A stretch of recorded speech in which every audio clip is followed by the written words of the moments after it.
Are we caught, ready? got caught eating an orange. Well, I know I'm over here typing on my phone. Are we supposed to be doing a podcast? Where am I? What's my name? I don't know what's going on. The All right. money, the money. This is what Hi, you get, Joe. folks, when we're all jacked up on cold pills. Exactly. But we have a fun one tonight, do we not, Joe? We do, we do. A Good lot of times. information. For sure. Caller. But I wanted to start off shouting out Sean and Mike for putting our new banner up. Can we put, Sean, can you put Heck yeah, that's cool. our banner real quick?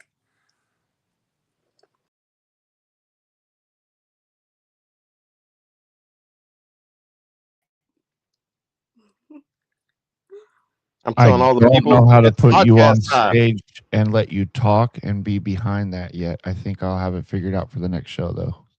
Cool. That's awesome. Yeah, I'd rather have like that big, like manly looking guy is like my avatar. Just have one of those little, mouth moving pieces. That'd be better. Right? That would be so cool. It's been a while. We're back though. Well, I'm back. Mhm. What I missed? I just skipped around. I just skipped around a little of this, a little of that, little photography stuff. Stuck in my wheelhouse. A few tarantulas here, a little boa there. How are the new incomings? Which ones? We have picked up some Chilean rose hairs, Yep. a couple little baby slings, and then a 2-incher. Grammostola rosea. Which how many times have they were Grammostola? What were they before that? Yeah.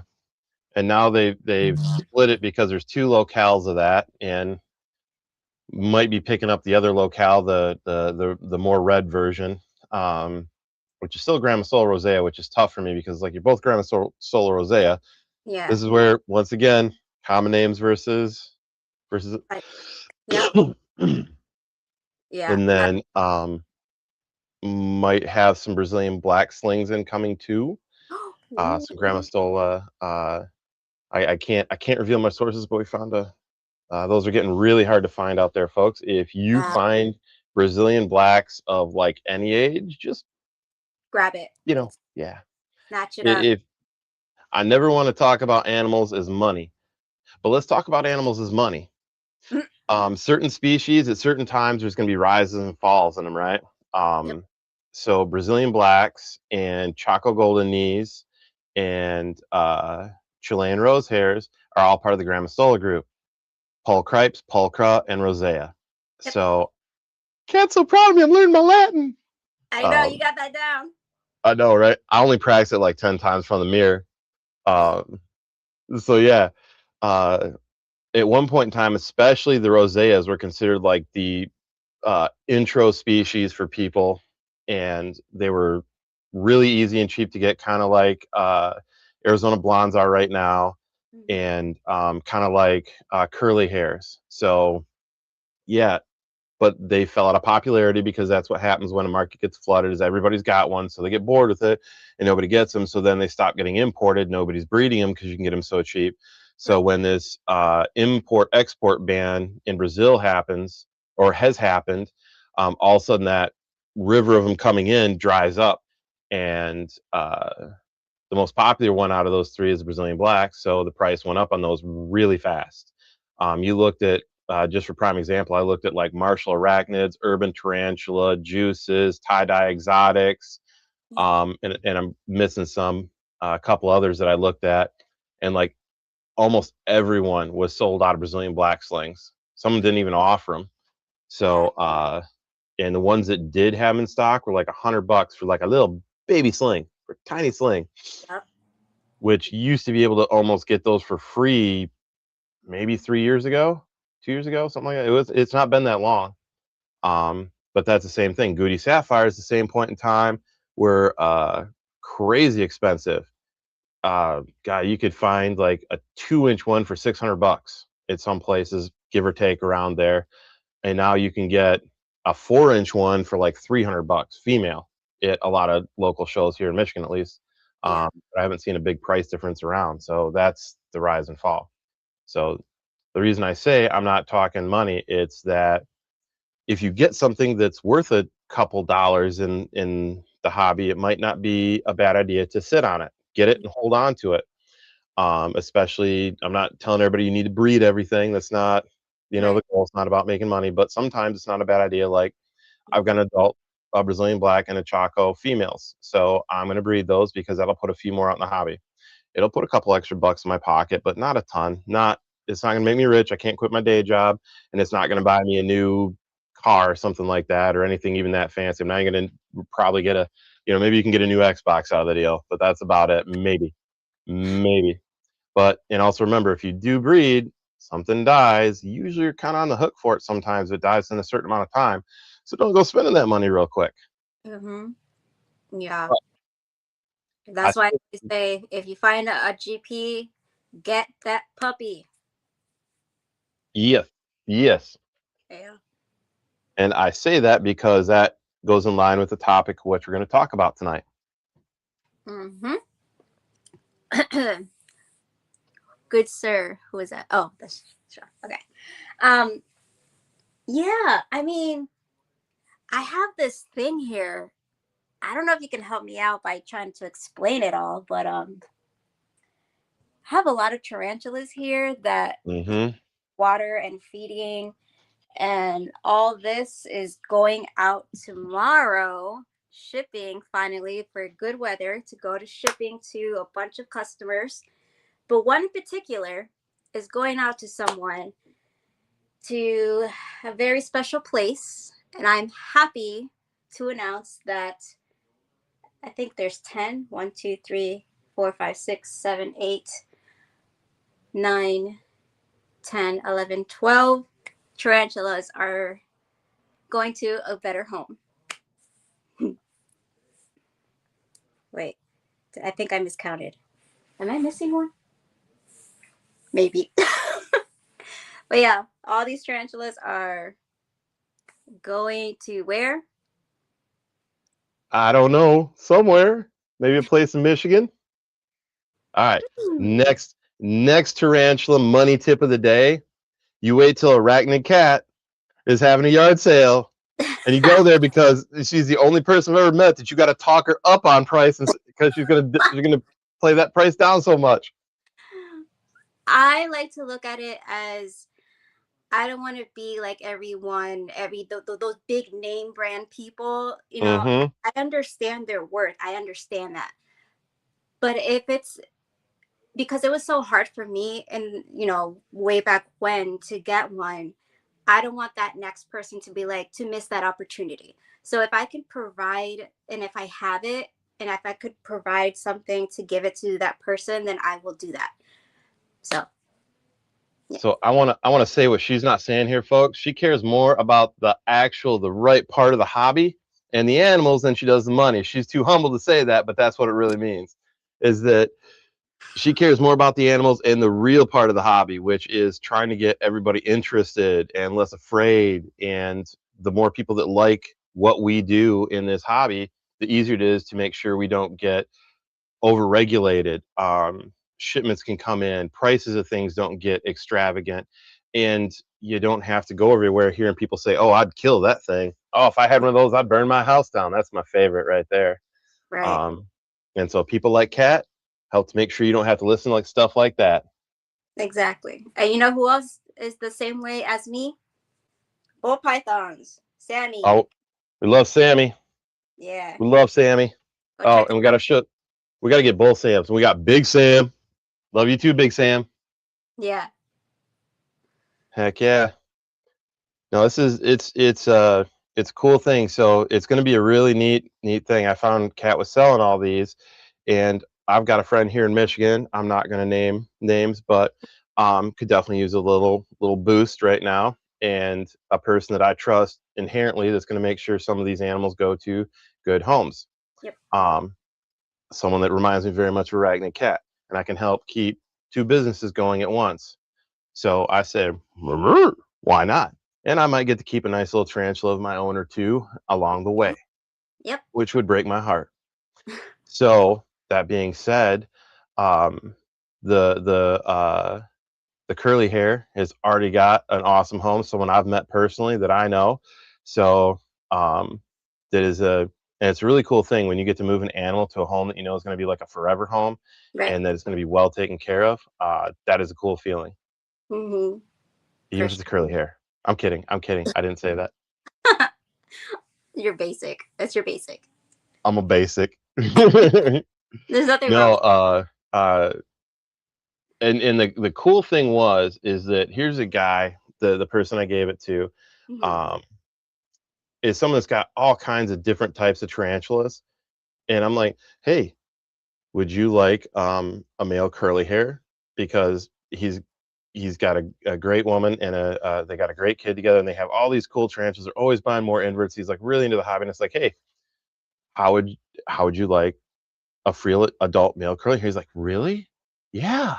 I'm like, your face is the reason I want to give that to you because you're so happy. And what's basically a very cheap tarantula at most shows, you'll never see them over much more than like 40, $50 for an Yeah. adult. And he was ecstatic to get this for free.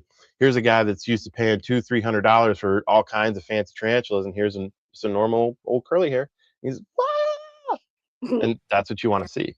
That's Exactly. that kind of excitement you want to feed, because that little they have this cute little blonde girl that comes in with them up to the pet store all the time, and Oh, she loves everything, all the animals. She's happy to see the tarantulas, and he's passing that energy down to her. So keep it rolling. That is a exactly. huge part of the hobby. Build underneath you, build behind you. You know, don't Mm, just look forward, but remember the people that are coming after you, because they're the ones that are going to keep the hobby going. yeah, exactly. And with, shipping these animals, a lot of people have the question, how can they breathe? Are they going to be okay? How can you do that? I think that's cruel. Da, da, da, da. There's like the list just goes on and on. But we're going to talk about all that process of shipping. Oh, are you going to show them the little scuba mask we made for them and a little snorkel so that way they can breathe? I'm just kidding. I'll stop. Yeah, they have a whole luxury apartment inside that shipping box. Oh, okay. All right. So, what's the first question that people ask when it comes to shipping, and like the people that don't know, that's never received a box, and they're just like, how do you get a tarantula, or how do you get a snake in a box, and can they breathe? Yes, they can breathe. However, for tarantulas, they have a different respiratory system, completely different than all other animals. So, tarantulas have four book lungs. What are they? Lungs. So they don't really need to have the sufficient air like we do. But yes, they still need air. And the way that they breathe is very different. So, yes, we do provide air holes in the little containers that they are going to be shipped in. And for extra measure, we do, the smart ones, we do poke holes in the box for when we are ready to ship them. And I will talk about in a few, step by step, how you will ship and do everything safely when it comes to tarantulas. So while I go get my supplies, Joe, add a little bit to that. So back to the scuba suit for tarantulas. I'm kidding. Um, so some of it ends definitely when you ship tarantulas, you want to go with somebody that's experienced. It's like with any animal you ship. There's a couple good shipping companies out there. I'm going to throw a big shout out to Redline Shipping. I got special love for them as they sponsor Reptile Report. And I'm being a photographer, so yeah, I love them. No, actually, Robin does a great job out there. But temperature matters, air matters, and the big thing is for a lot of animals making sure that it's packed right. Um, that is such a big deal, because how do I put it?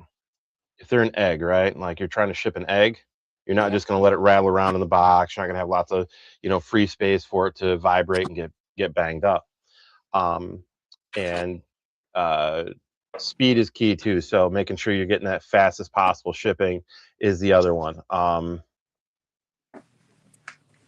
As far as shipping goes, I think the biggest thing too is communicate with who's shipping that and find out when that's actually going to show up. Make sure you get the tracking number, not because you don't trust the people shipping to you, because if you don't trust them, you shouldn't have bought from them anyways. Exactly. But making sure that you know when that's coming in so you can get your butt down there and pick it up on time, because it's not FedEx's fault or UPS's fault that, it's just chilling at the hub, getting way too hot, way too cold, or just booted around because you couldn't get there on time. Exactly. I've found with so many people that ship, how many times someone's bought something from and they leave it there for hours or a day, and then they're like, I don't know what happened. It just died. It didn't come in live. Well, how long did it sit at the hub? And they Yep. forget that the person shipping it also has that tracking number so they can see when it showed up at the hub. Exactly. So you have to be responsible too, and that is a lot of it too. So there's two halves responsibility. It's the shippers and the receivers, right? If you're receiving, or the shippee, yeah, that works. We'll go shippy. Um, whatever end of that you're on, you have to make sure you do your part and uh, get there on time, pick it up, and the person shipping it, make sure that you get the other person tracking number, that you packed it correctly. You've made sure that whatever heating, cooling necessities for the time, like if you're shipping from Michigan to Arizona, you need to think about, like, okay, it's going to be sitting out there in the Southwest in some heat, so I need to be conscious of what's going on there. Or, and I say this again, and Kat pointed this out. We waited till there was good weather, Yeah. right? So we're making sure that there's not ice storms across the country, so that way shipping gets shut down and your animals get stuck in the middle somewhere at a hub that they don't need to get stuck. Um, and we live in Michigan. She lives in New York. That it's going to be going across some cold states. If we're in the middle of Michigan, here there for a while, and I know New York did too. We had single-digit temperatures, and most of these vehicles that these things get shipped in aren't insulated, and the shipping areas aren't heated. So give it a couple hours, and whatever's inside that box is pretty close to the same temperature outside. So you Exactly. need to make sure that you're doing what you need to do during that. And I would recommend that, unless absolutely necessary, try not to ship in the winter. And there's some companies that won't ship in the winter for a lot of reasons, good reasons. Mm-hmm. And think about that. Be mindful of that. So, Yeah. and if you do have to ship in the winter, go above and beyond whatever it takes for the husbandry of that shipping container, that shipping package. Yep. I've seen people that have, for like tropical animals, they literally double wall them. So they'll get a big box, fill it with foam, and then put another smaller box in the inside, then fill it with foam again. So that way it's double wall insulated. Mm-hmm. I want Keeps to longer. answer. Sorry. I want to answer Eric. What Wangins? Sorry, I'm butchering the name. Question.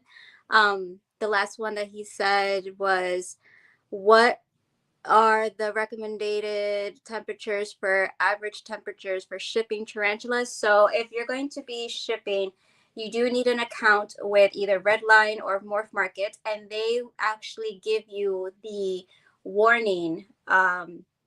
And they actually prevent you from shipping anyways.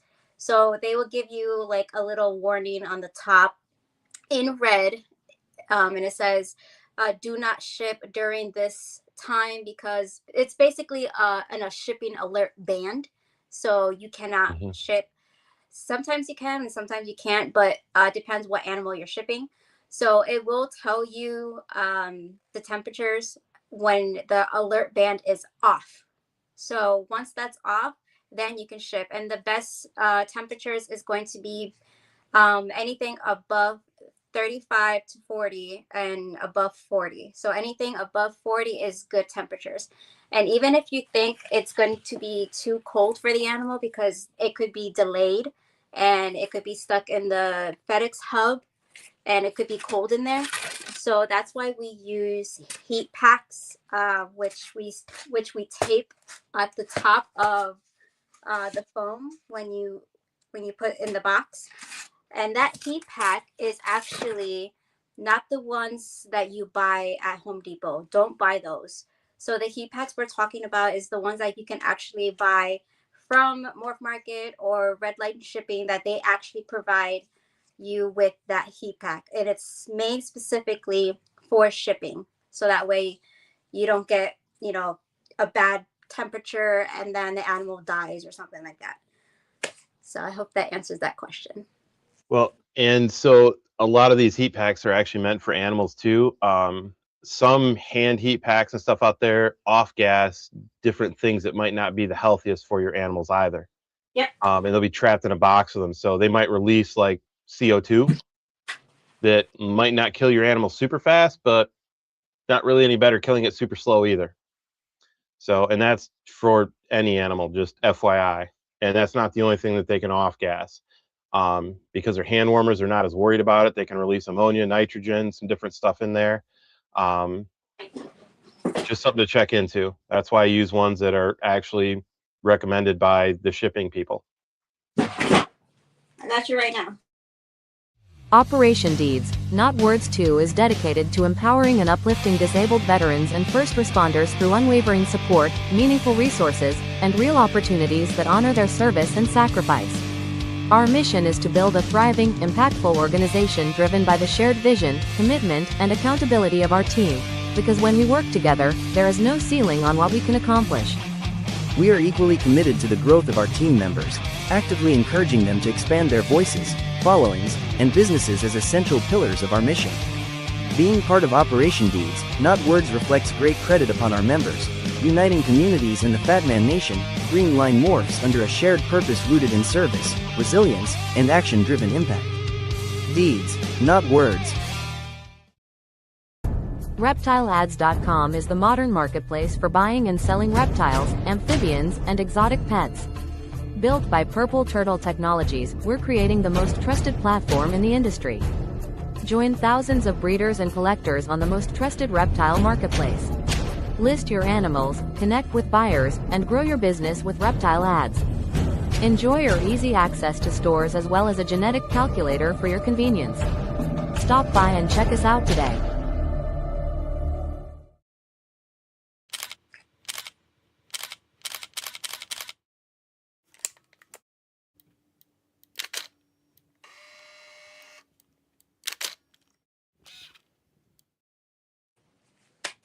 Quick shout out to Chris Eaton and the D's Not Worth campaign. Chris Eaton's awesome. And Shauna. Yes, and Shauna. Love you, Shauna. All right, so this is what I'm talking about. This is the Uni-Heat pack that you will need specifically. I'm not sure if they sell it at Home Depot, but the ones at Home Depot I do not trust, only because, like Joe said, they can have certain chemicals that's not safe, and you don't want to, safe than sorry, right? So for the price, the savings are minimal. Yeah. So what this does during the winter, if you are able to ship during the winter, or if you feel like wherever it's going is going to be stuck in delay or whatever, or if it's going somewhere really far and you want to use the heat pack, you open it, you shake it up just a little bit, you tape it, the corners, to the top or bottom of the top. Okay, the bottom of the lid from the top of the foam when it goes in the box. So it goes like this. So you're going to take, this is going to be taped, and you're going to put the lid on. So that's how it goes. So that's going to be taped up, and then you put the lid on, and that's going to be the last step that you do when it comes to the box. But we're going to get to that. Then if you have a snake that you're going to be shipping, you do the same thing with that heat pack. But with the snake, you can either use a snake bag, and if you want extra precautions, you can use a container or any type of, safe transport thingy. And then you just stuff the round thingy with either paper towel or moss, but it'll be Wait, fun. you don't want it rattling around in there like a pinball? Right. And I have with me a friend that we are going to demonstrate our packing skills like FedEx. Joe, should I just put my hand in there and just grab it? Yes. Okay. For education purposes, we're going to use this Grammostola pulchra. It's a stuffed Hey, animal. It's not real. are you sure? That's a chubby looking BB. I know, right? All right, so we're gonna use this little one. Wait, we need to name it. What should we name this one? Write in the comments. I'm thinking Buttercup. Buttercup. Sounds good. All right, so the way I pack my stuff, so depending on the size of your animal, you want to accommodate the space with cushion. So for slings, I like to use sphagnum moss. That's a good one. Yeah, and then for the adults, I like to use paper towel. So what you do with the paper towel is you add the cushion. So you layer the bottom with the paper towel. Then you use a longer one and you roll it up so it's like a foam noodle. Like that.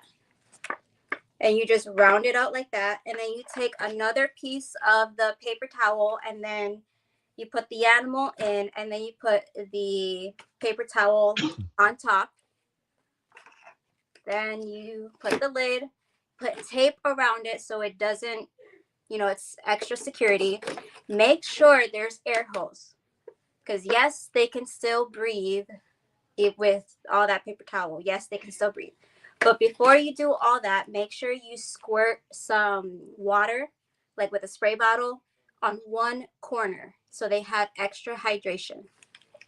Because wherever they're going, they still need that hydration. You don't want DOAs. And I was just gonna ask you about that, having that sphagnum moss and that paper towel in there, had a little bit of moisture. Yep. All right. So you have everything all set, right? How does it go in the box? No, don't drop it in. You're not gonna drop it like that. So you want a layer of protection still inside the box. So if it's a big package, you can use, I find that, bear with me, puppy pads is useful, especially for snakes. So you can use puppy pads on the bottom.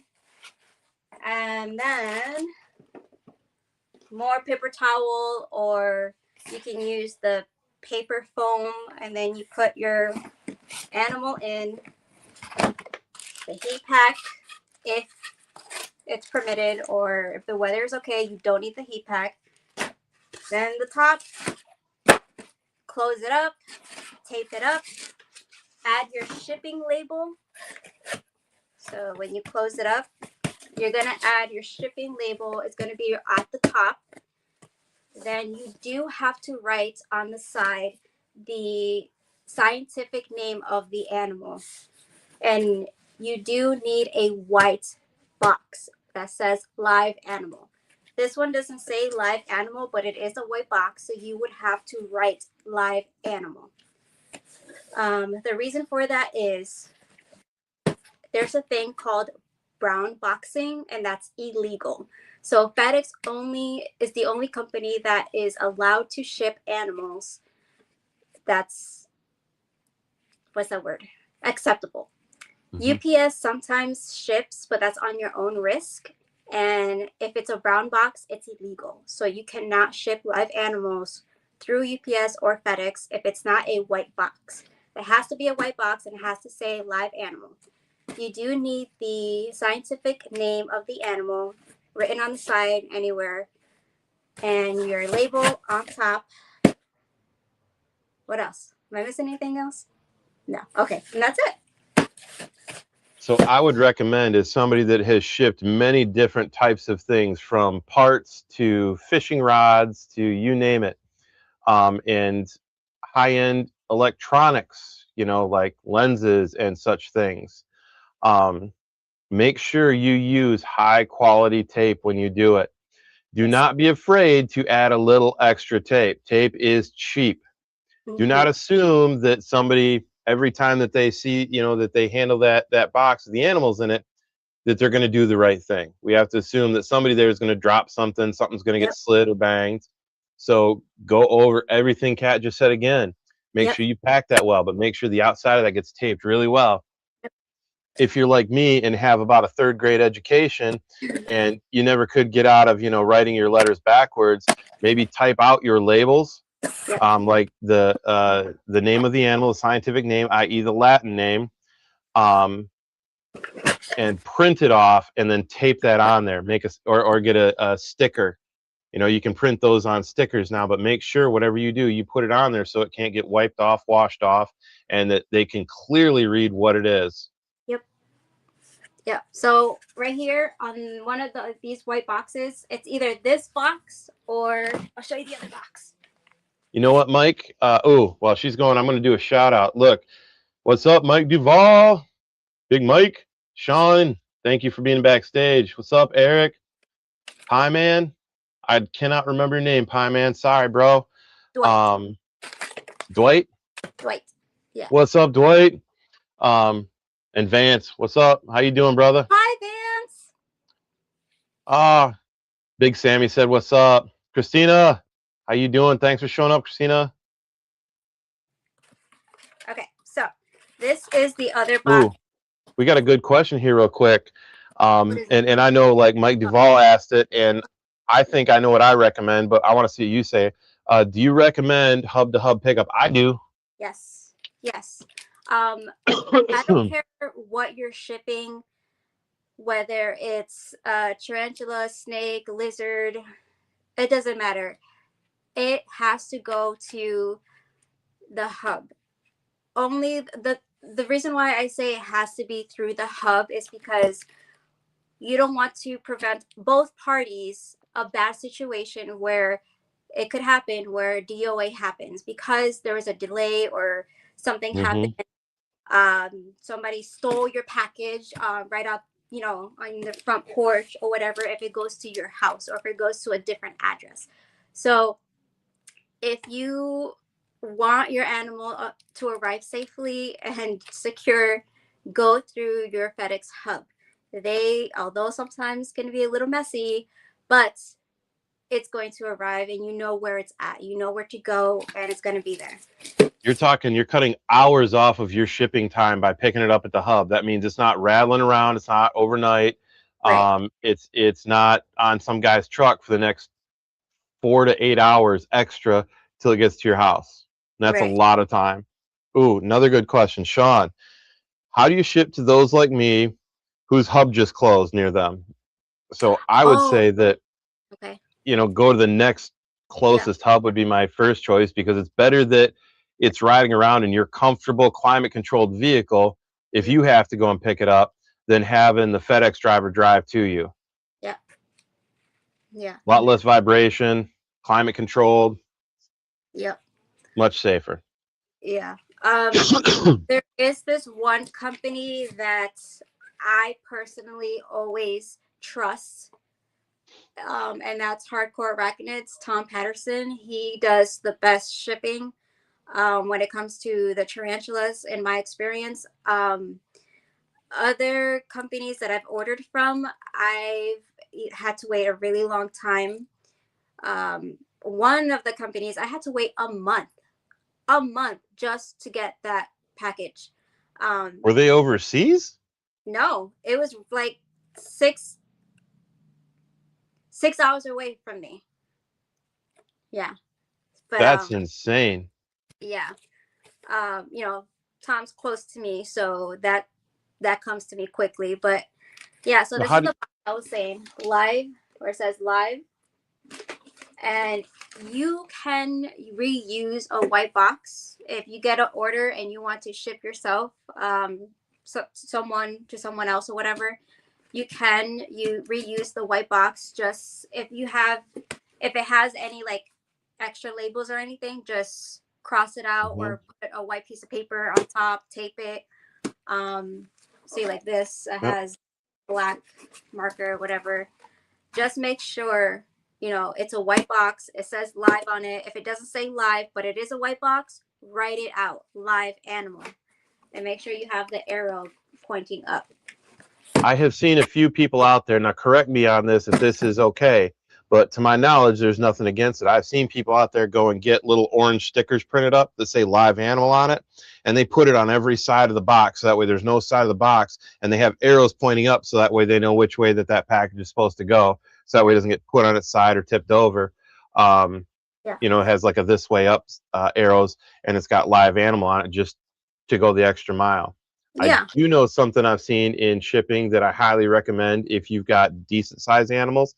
It doesn't really work well for like tarantula slings unless you really feel like going hardcore. Right. So a lot of these companies out there now that ship all kinds of stuff that needs to stay cold, they ship them in these cheap little styrofoam boxes that are in the inside, right? Like they're thick. They're like 2 inches thick or better. Yeah. And you can get them in smaller ones. And so they already a lot of them come in like a white box. But here's the beauty of it. You could repackage it in another white box, but now you have this nice thick styrofoam container. If you ever think you're going to ship animals, might be worth holding on to a couple of those. Exactly. Because they're just going to go to the landfill anyways. And why not reuse something that's going to take years to biodegrade? And why not? It keeps your animals, more climate control. Exactly. Yeah. I order my boxes and all my shipping supply from Morph Market. I like it now that I've gotten the hang of it. I like it. The only bad downside is you have to order in bulk in order to receive what you want. That's the downside of it, and it's kind of not expensive, but it is. It adds up now with the tariffs. I think you can go through Redline and get smaller batch orders, but like anything, depending on how much you ship. Like if you're just an individual shipper and you're only going to do it a couple times, I think you can go to Redline and get just, a small basic setup where you're not buying like 10, 20, 30 boxes. You're only buying like a couple or one. So I'd have to go back and check. It's been a while since I looked. Actually, Big Mike, if you've done some shipping, brother, drop it in the comments, man. If you ship through Redline, let us know. Yeah. Another question that I've gotten before is, how do you ship slings that are really fast? Like, how do you put them in the little vials or like the arboreal ones? How do you ship them and those vials and everything? Okay, there's a trick. So for fast arboreal tarantulas, they're called arboreal for a reason. They like to be up. They run up, right? So if you're going to be rehousing or putting them in the shipping container, tip the container to the side or like a little bit, upside down. I like to put the sphagnum moss in first, and then just it holds its shape. So when you put the sphagnum moss, and then you take the tarantula out of the enclosure just with what do you use? Either paintbrush or a straw. You nudge it so it goes straight up into the shipping container. And then once it's in there, it's going to be nice and cozy, surrounded in the sphagnum moss. And then you put the lid and you're good to go. And even with the slings, with any type of container that you use, make sure it has air holes and you do put tape around so it doesn't open, extra security. Help, I'm being assaulted. Here you go. Here's your little treats. Here's your puppy treats. All right, folks, word to the wise, do not feed your dog during a podcast, because the minute that they hear you do that, they will forever start coming to bother you after that. Oh, it's podcast time, it's treaty time. in this face, I can't say no to this face. Mike replied to you. Yep. Mike for the win. Yep, you can order just one kit, or you can order more kits. So Yep, it's always cheaper to order a set than it is for just ordering individual. But you can order. I like that you can order a kit. So I would check that out too. If you're just an individual shipper, you can probably go get the. I do remember Redline doing that. You can get the whole setup. Like, here's everything you need to start. But Yeah. Okay. Oh, make sure you have a black marker as well. Black marker works. Don't use blue. Don't use any other color. Always use the black one. So, another question I get is, should I ship while they're either shedding or molting? Now, this is something that a lot of people don't know. Because of the stress of the vibrations and the motion and everything, they can enter a dramatic molting process while in transit. Don't worry about it. It's kind of normal that they do that because it's like a shift in environment. They automatically think, okay, I got to get ready for this new environment. Let me molt and be ready for the next environment. So if you find that your tarantula molted while it was in transit, that's the reason. So make stress molt. Stress molt, yeah. So make sure when you receive it, you put it in the enclosure and you have the whole enclosure not damp, but well hydrated. Moist. Also, moist, yes. Also, during winter, and I like to do this regardless. So when you get your shipment, don't open the box right away. This is what I'm going to tell you. There was an incident where I received a package and I opened the box right away and I opened everything, because you want to make sure they're okay. So this tarantula, all of them, I had ordered 4 tarantulas. They were not moving. I thought they froze and died. They were lethargic. They were just not moving. So I contacted the breeder and I asked him, what's going on? What do I do? So he said, when you open the box, let them, what's that word? Acclimate. So don't touch them, don't move them, let them acclimate to the new temperatures of where they are now. So just you open the box, but don't open the container. Just let them acclimate for like 20 minutes and they'll be fine. Then you can transfer them and rehouse them. The other question I get. So if they've been out in the cold too, something I want to mention. This is a photographer thing. We learned this the hard way. And people that wear glasses, what happens when you are out in the cold for a while and you come inside? It condensates or fogs up, right? So make sure that, like she's saying, you let that package acclimate a little bit so it can slowly come up to temp maybe and not get slammed with condensation. So your animal inside is getting, just drowned with water on the inside of its container. Mm-hmm. So, yeah. Good one here.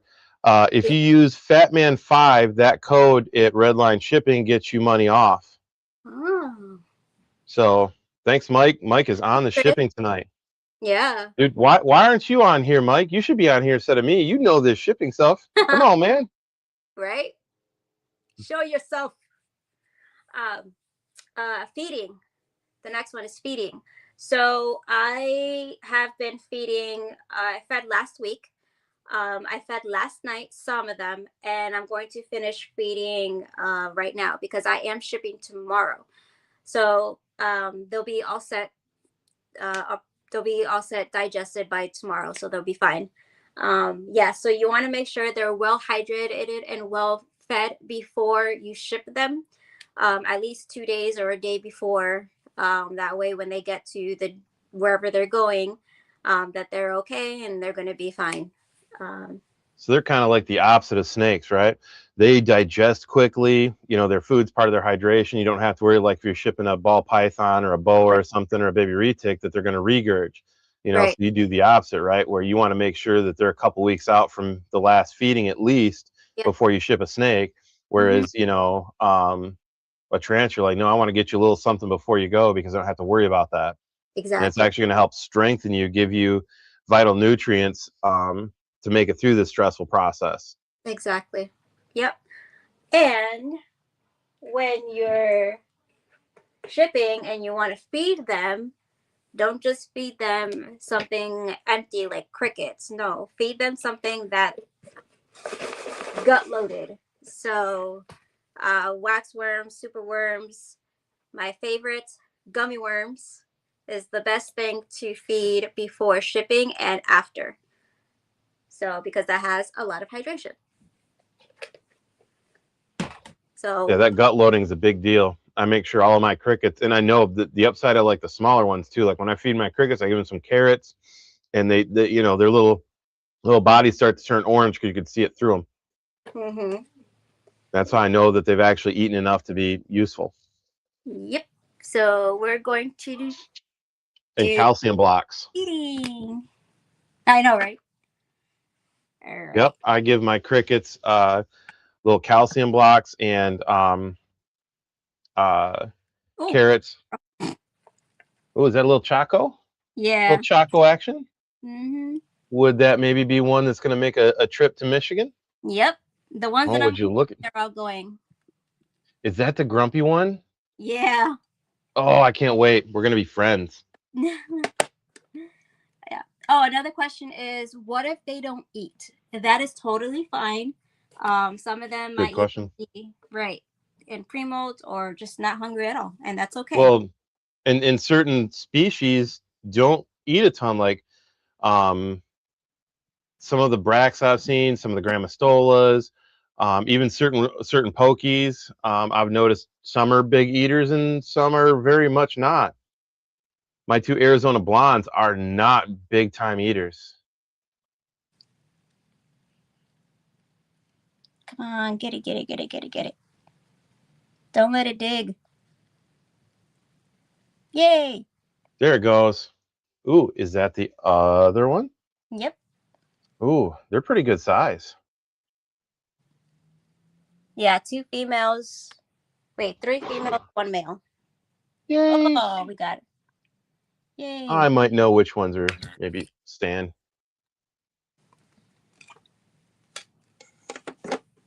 Ooh, here is a silly sideways. Ooh, what's Mike got? When you ship them.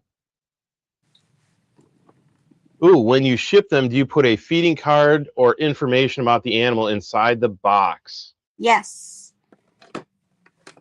I like to add, for my other clients or customers, I like to add an instruction care sheet as well.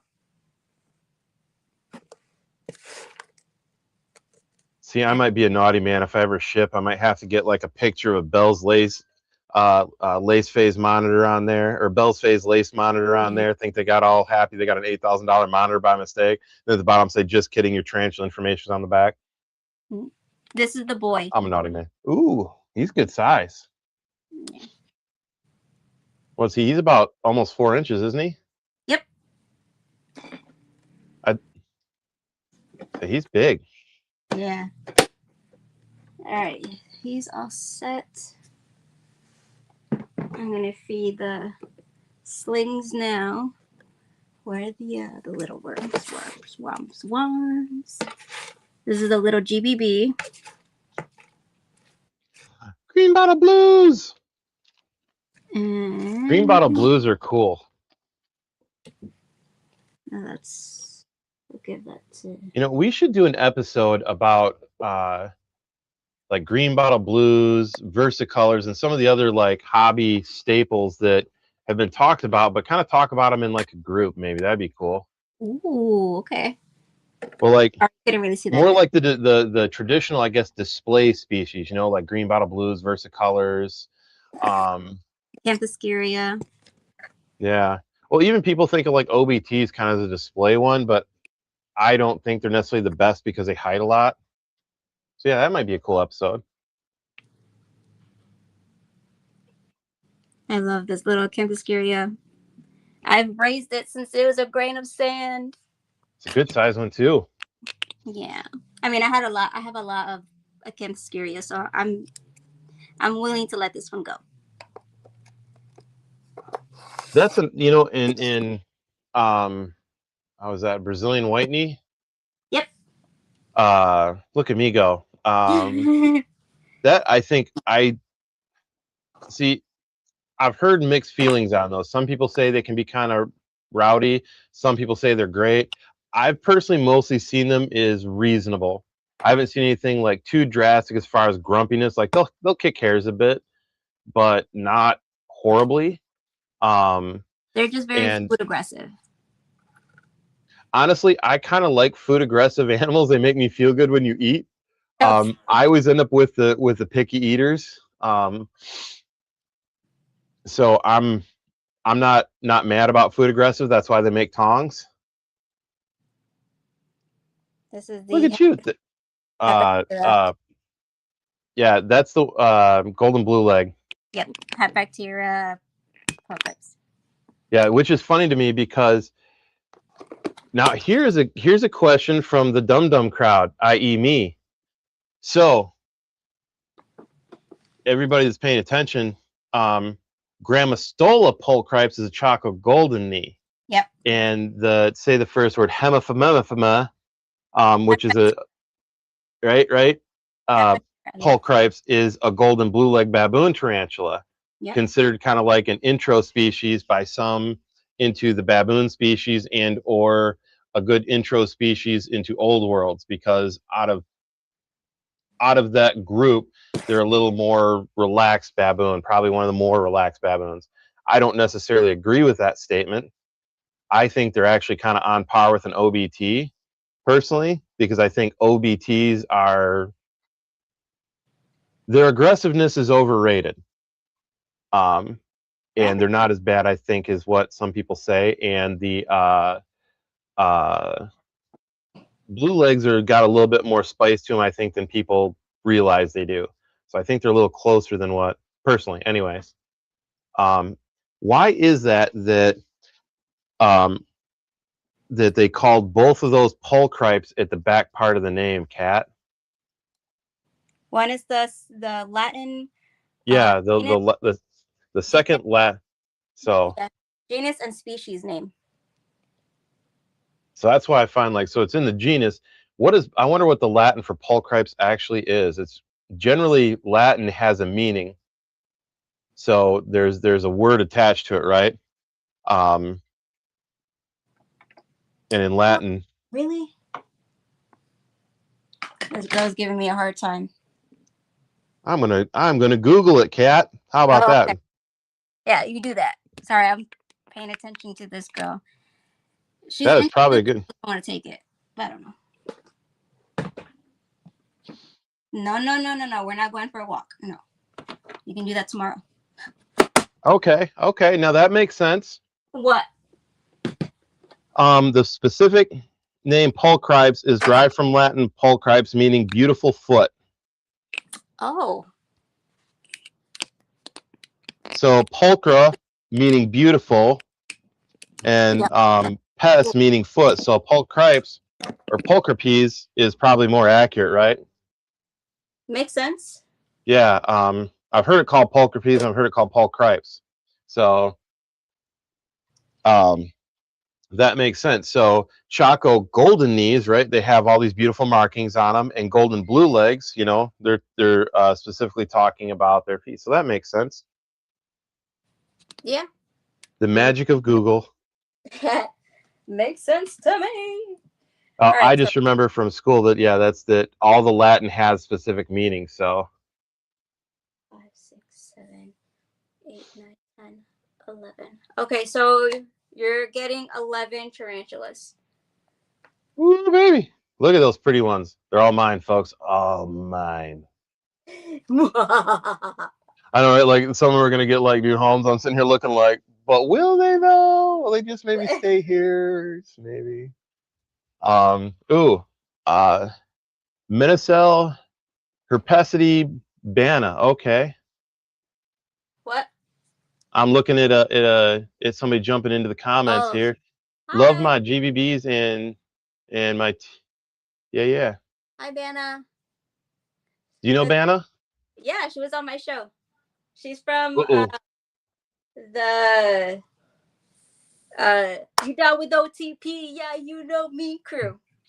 Man, I gotta get back and watch these. I've been slacking. I haven't been able to see. Been busy at work. She's from DJ's crew. Okay. Yeah. What's up, Banna? Thank you for watching. Yeah, Vanna. She's awesome. She has a bunch of tarantulas. What's the one she's talking about here? T. Arachnids.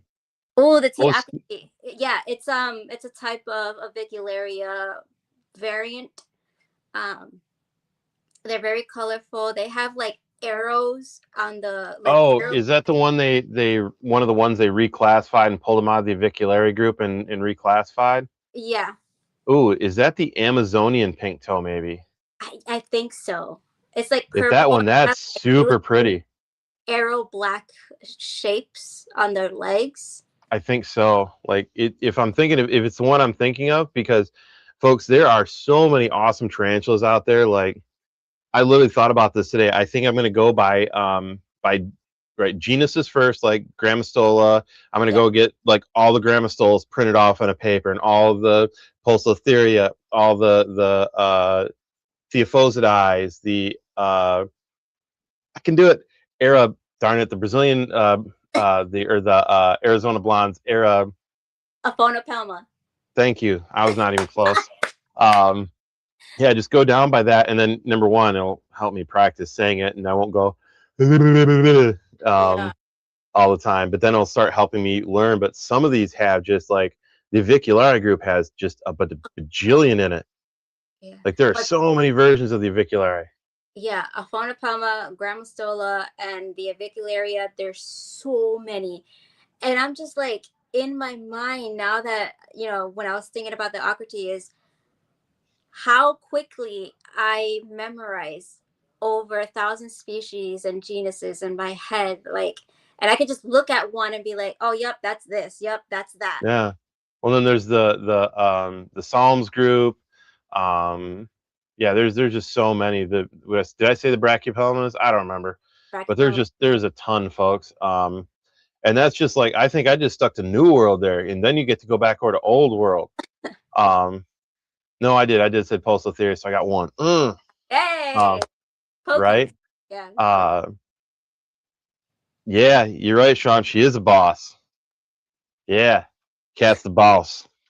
Right, no, there we go, right there. Yep, there we go. Gotta quit pointing at the screen.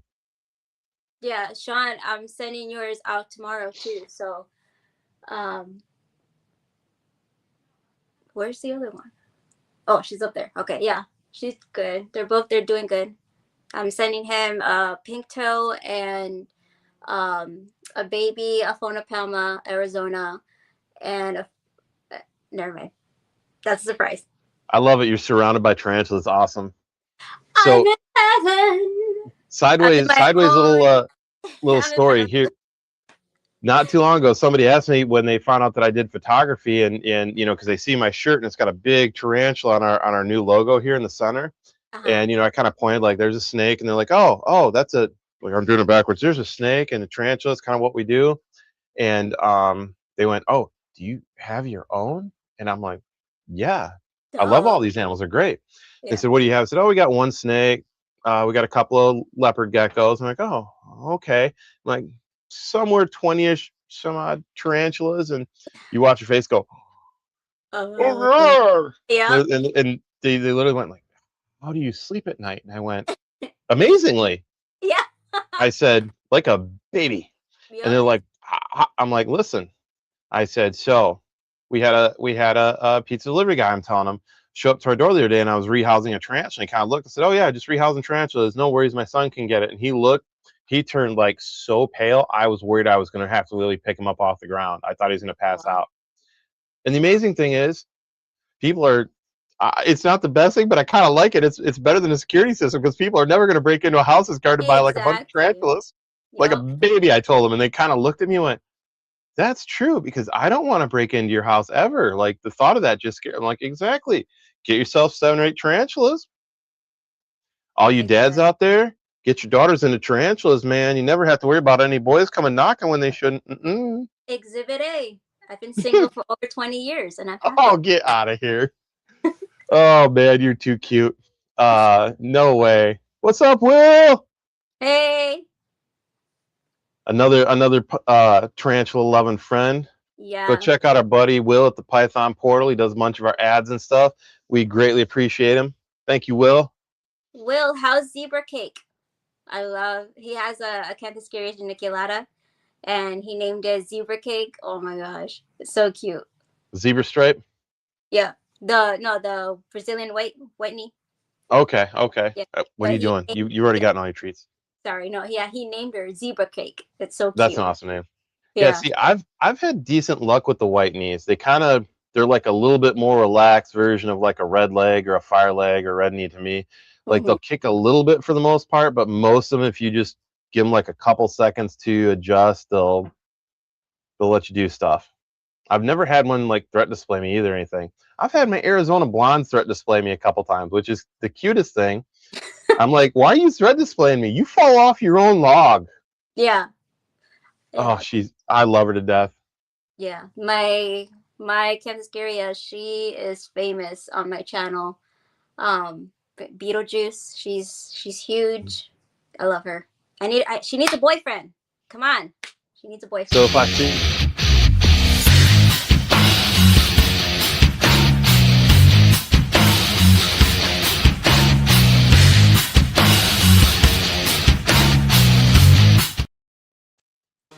Introducing the Python Portal, a ball python breeder who works on snow and true ghost combos as well as the Tiger Dean. We also offer many unique custom 3D printed accessories, as well as custom merch, so don't forget to stop by and check us out.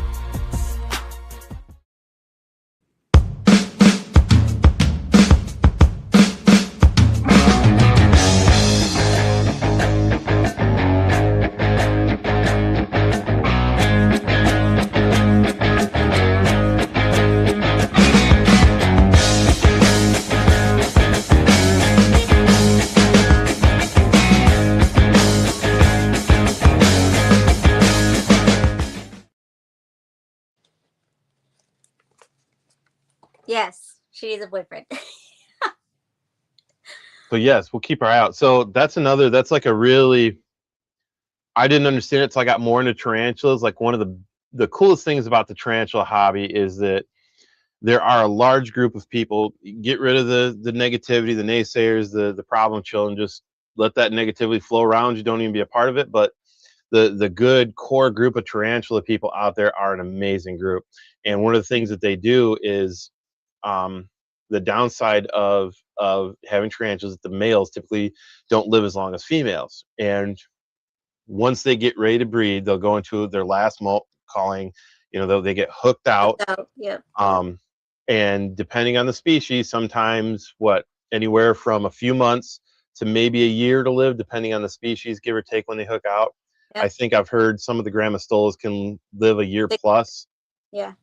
Which is cool because that gives them a lot more time to breed. But essentially, what happens is like, I hear the cat needs a male. So I keep my ear to the ground and I tell all my folks in Michigan, like, hey, I got a friend looking for a male white knee.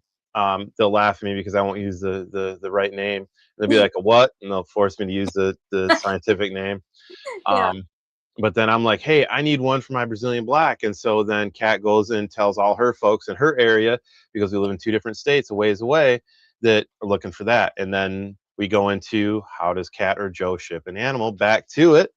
And why that's important, because, when they get to this point, it's really important to pack those males well, because their life is coming to an end. They're a little more delicate. They aren't eating or drinking as well as they should, because their mind is like, I'm going to die. My entire life revolves around trying to make more of me. And that's, they're literally their programming. Yeah. One of the easiest ways people notice is because they just constantly pace in their enclosure looking for a female. So yeah, everybody tries to help out, and then you need to be able to ship it properly, because I've known males that literally have gone from 3 or 4 different owners to try and create babies. All right, so here's actually a mature male curly hair that I'm sending you as well. That's going to you guys. Ooh. He is in this small um, critter keeper. And you might say, but Kat, that's too small for an adult tarantula. No, because this is a mature male and he needs less room to move around, because if he moves all over the place, he's going to exert his energy. He's going to lose all of that energy and he needs to store that energy. So keeping him in something like this is actually adding life to his lifespan. Mm-hmm. Um, And it's and worse once he hooks out too, right? yeah, he's already made with me like 5, maybe like 5 sperm webs already. He's already mated with my girls, so he's all set to go to whoever, to another lady. Mm-hmm. Yeah, but he's already showing signs that he's not gonna last that long. He's already mated, paired up a lot of times, so he's juiced out. Mm-hmm. He's shooting blade. Oh yeah, Yeah. Yep. Yeah, and it's one of those things that people yeah, it's a hard thing to get used to, like when the males get to that point. yeah. The best thing that they can do sometimes is go for that last mating, because now they're going to provide a meal for that last mother to help produce better babies Yep. And and they possibly instinctively more. know that. Yeah. Yep, they're literally, as the old saying goes, falling on the sword, so Yeah. to speak. Basically. Mm-hmm. Side note, on an interesting note, going to break some hearts here. Velvet spiders go the other way. Oh yeah. So if you don't know what a velvet spider is, do yourself a treat and look those up. If you pictured what Charlotte from Charlotte's Web is going to look like, it's got to be a velvet spider. It has to. They don't look real. They look like a Muppet, like something Jim Yeah. Henson made. They are so, and there's a bunch of different types, and they are so pretty. Yeah, They literally look like. literally, they do. They do not look real, Yeah. and some of them get actually pretty big. They'll get, you know, dwarf size to a little bit larger than a tarantula. Some of Mm-hmm. them, like you can get some big ones, a couple different types, Yeah. and they're pretty chill. They're Yes. pretty relaxed. But when the females go and actually get bred, Mm-hmm. they only ever have like basically one group of babies. You can't rebreed them. You can only breed them once, because once they're done breeding, they will actually start to die so that their babies have something to eat as they get older. Um, so yeah, Mother Nature, she can be rough, man. So Mm-hmm. on that note, don't don't pity the poor males. They're doing exactly what they're supposed to do. Mm-hmm. Yeah. And it's not to say that we don't treat them any less or lesser than the females or anything like that, or we mistreat them or anything like that. No, they just, of course, we give them a good home, and of course, we accommodate. Mm-hmm. Um, 100%. but when it comes to the mature males, we know that they don't have long, and they have one job, and that job is to to sacrifice themselves, basically. Yeah, yeah, and to be honest, a lot of the real awesome people that I love in the tarantula hobby, actually the males get like royal treatment. They get treated like kings because they're delicate, because Yeah. their time is so short and necessary Yep. that everything possibly is done to make them as comfortable and as safe as possible, so that way they can create more babies and go. I knew one P. Arminia. No, I'm sorry, not Vic. Darth Maul, Victoria, bleh, that I think was able to go to like 3 or 4 females easy and make babies. Hi, Waffle. Look at My him, dragon. He's like and I. waiting for the lights to turn off. That's funny. I honestly think some of the male tarantulas know when they're done, because they just put themselves in a position to be eaten. They're like, I'm done. I got nothing left. So here you go. Well, that's water. Yeah. But yeah, so we learned a lot today on how to ship safely, temperatures, what to ship, how to ship, what not to do, what to do with whatever animal you're shipping. Anyone watching, please send this out to whoever you know that wants to learn how to ship animals and stuff like that. And there's more to know about all this stuff. So don't just go to us, go to others and spread the word. Yeah, ask questions of Morph Market and Redline Shipping. They would love to answer your questions. Engage with them. Feeding and watering after shipping. Watering to me is I always want water in front of an animal. In a safe way. Don't go and saturate their cage with water. Put a nice water dish out there. Yeah. Maybe miss one of the side walls a little bit so they can choose how they want to drink. I personally, after having an animal that I know has been shipped or has been and honestly, folks, this goes for animals that have been transported back and forth to reptile expos a lot too, because that's just as stressful in a lot of ways. Gummy worms or hornworms or the 8 billion other names that the little green and blue guys have. Yeah. I'm the same way. That is kind of like my Gatorade and sugar and in a can, right? Like with a little bit of protein, a little bit of fat. It's Yeah. It gives them a little something. And I have watched a lot of less than optimal health animals do much better after a couple of gummy worms. It quickly, surprisingly quickly too, which is what blows my mind, how quick they can bounce back. Yes. Amazing animals. Real quick, two things. When you're feeding your tarantulas, I don't know if you noticed this, Joe, but make sure when you're feeding your tarantulas that they have a fresh water bowl, because after they're done eating, although it's hydrating the meal, they get really thirsty after they're eating. So they like to drink water after they eat. So make sure you have fresh water. And what was the other?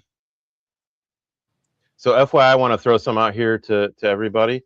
I am a nervous dad. Oh, there it is. There's a velvet spider.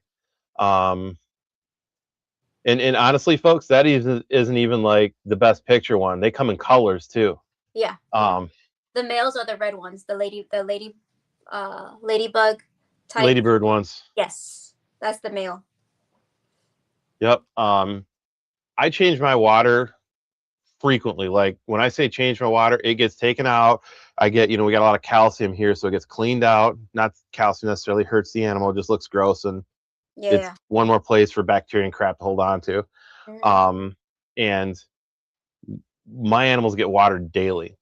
Other than the super teeny tiny little slings, I'm very careful because I don't want to oversaturate. They can't do a bowl, so I have to miss the sides, and I usually try to keep a tiny little piece of sphagnum moss down there to absorb some of it.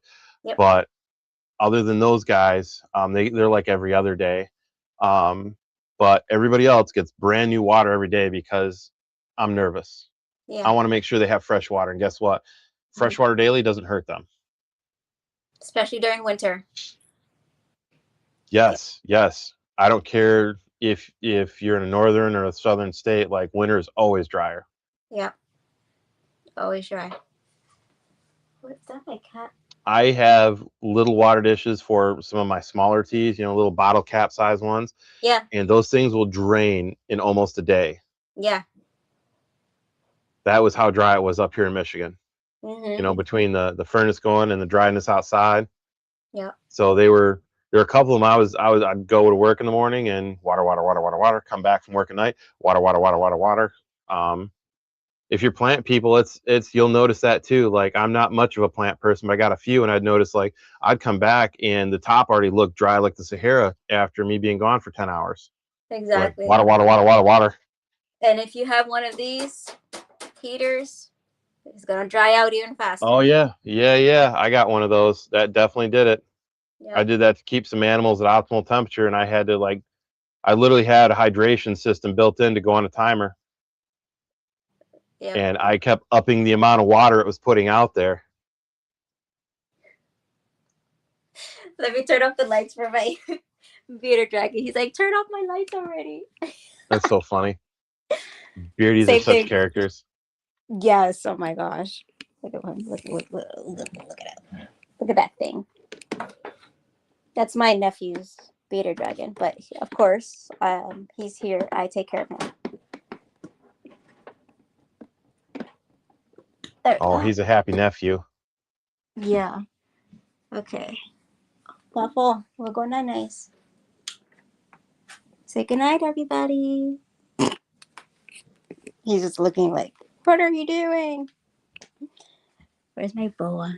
Look at my boa over there. Can you see her? Just see a little bit of you.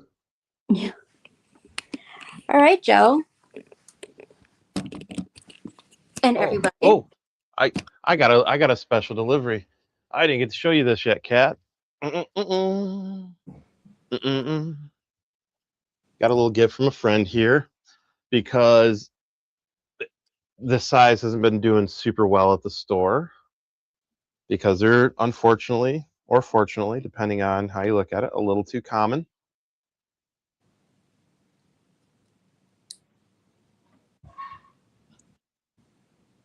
Our little Avic friend.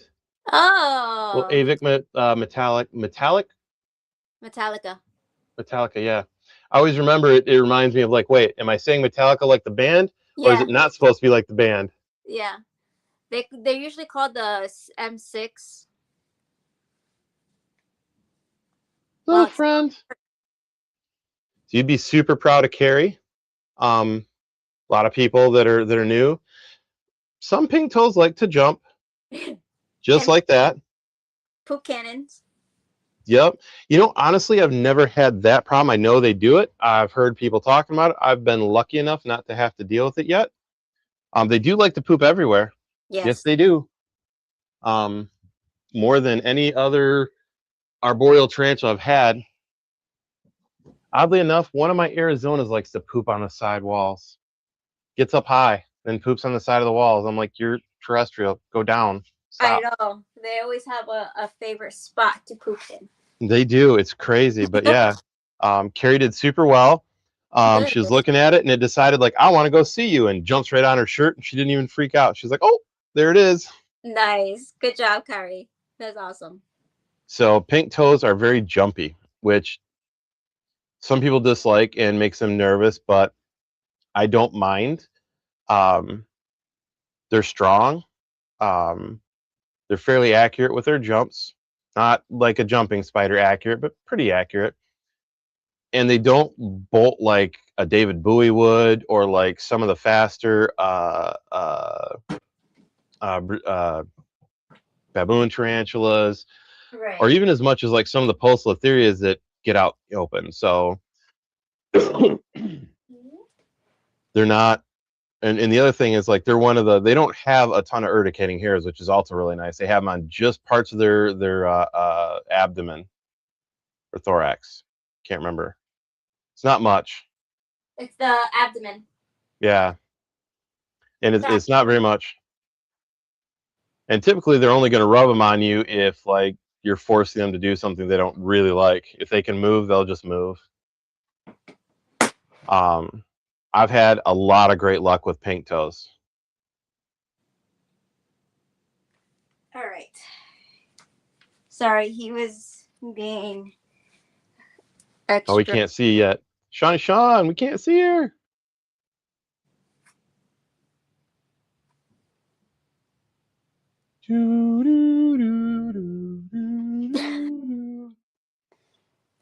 Sean.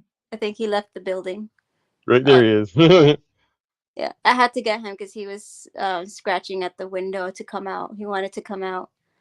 Aren't beardies wild like that? They just want to come see you. Yeah. But he knows, like, I have a regular routine here. Mm-hmm. And, you know, with the lights and everything. So, well, oh my goodness, look at this.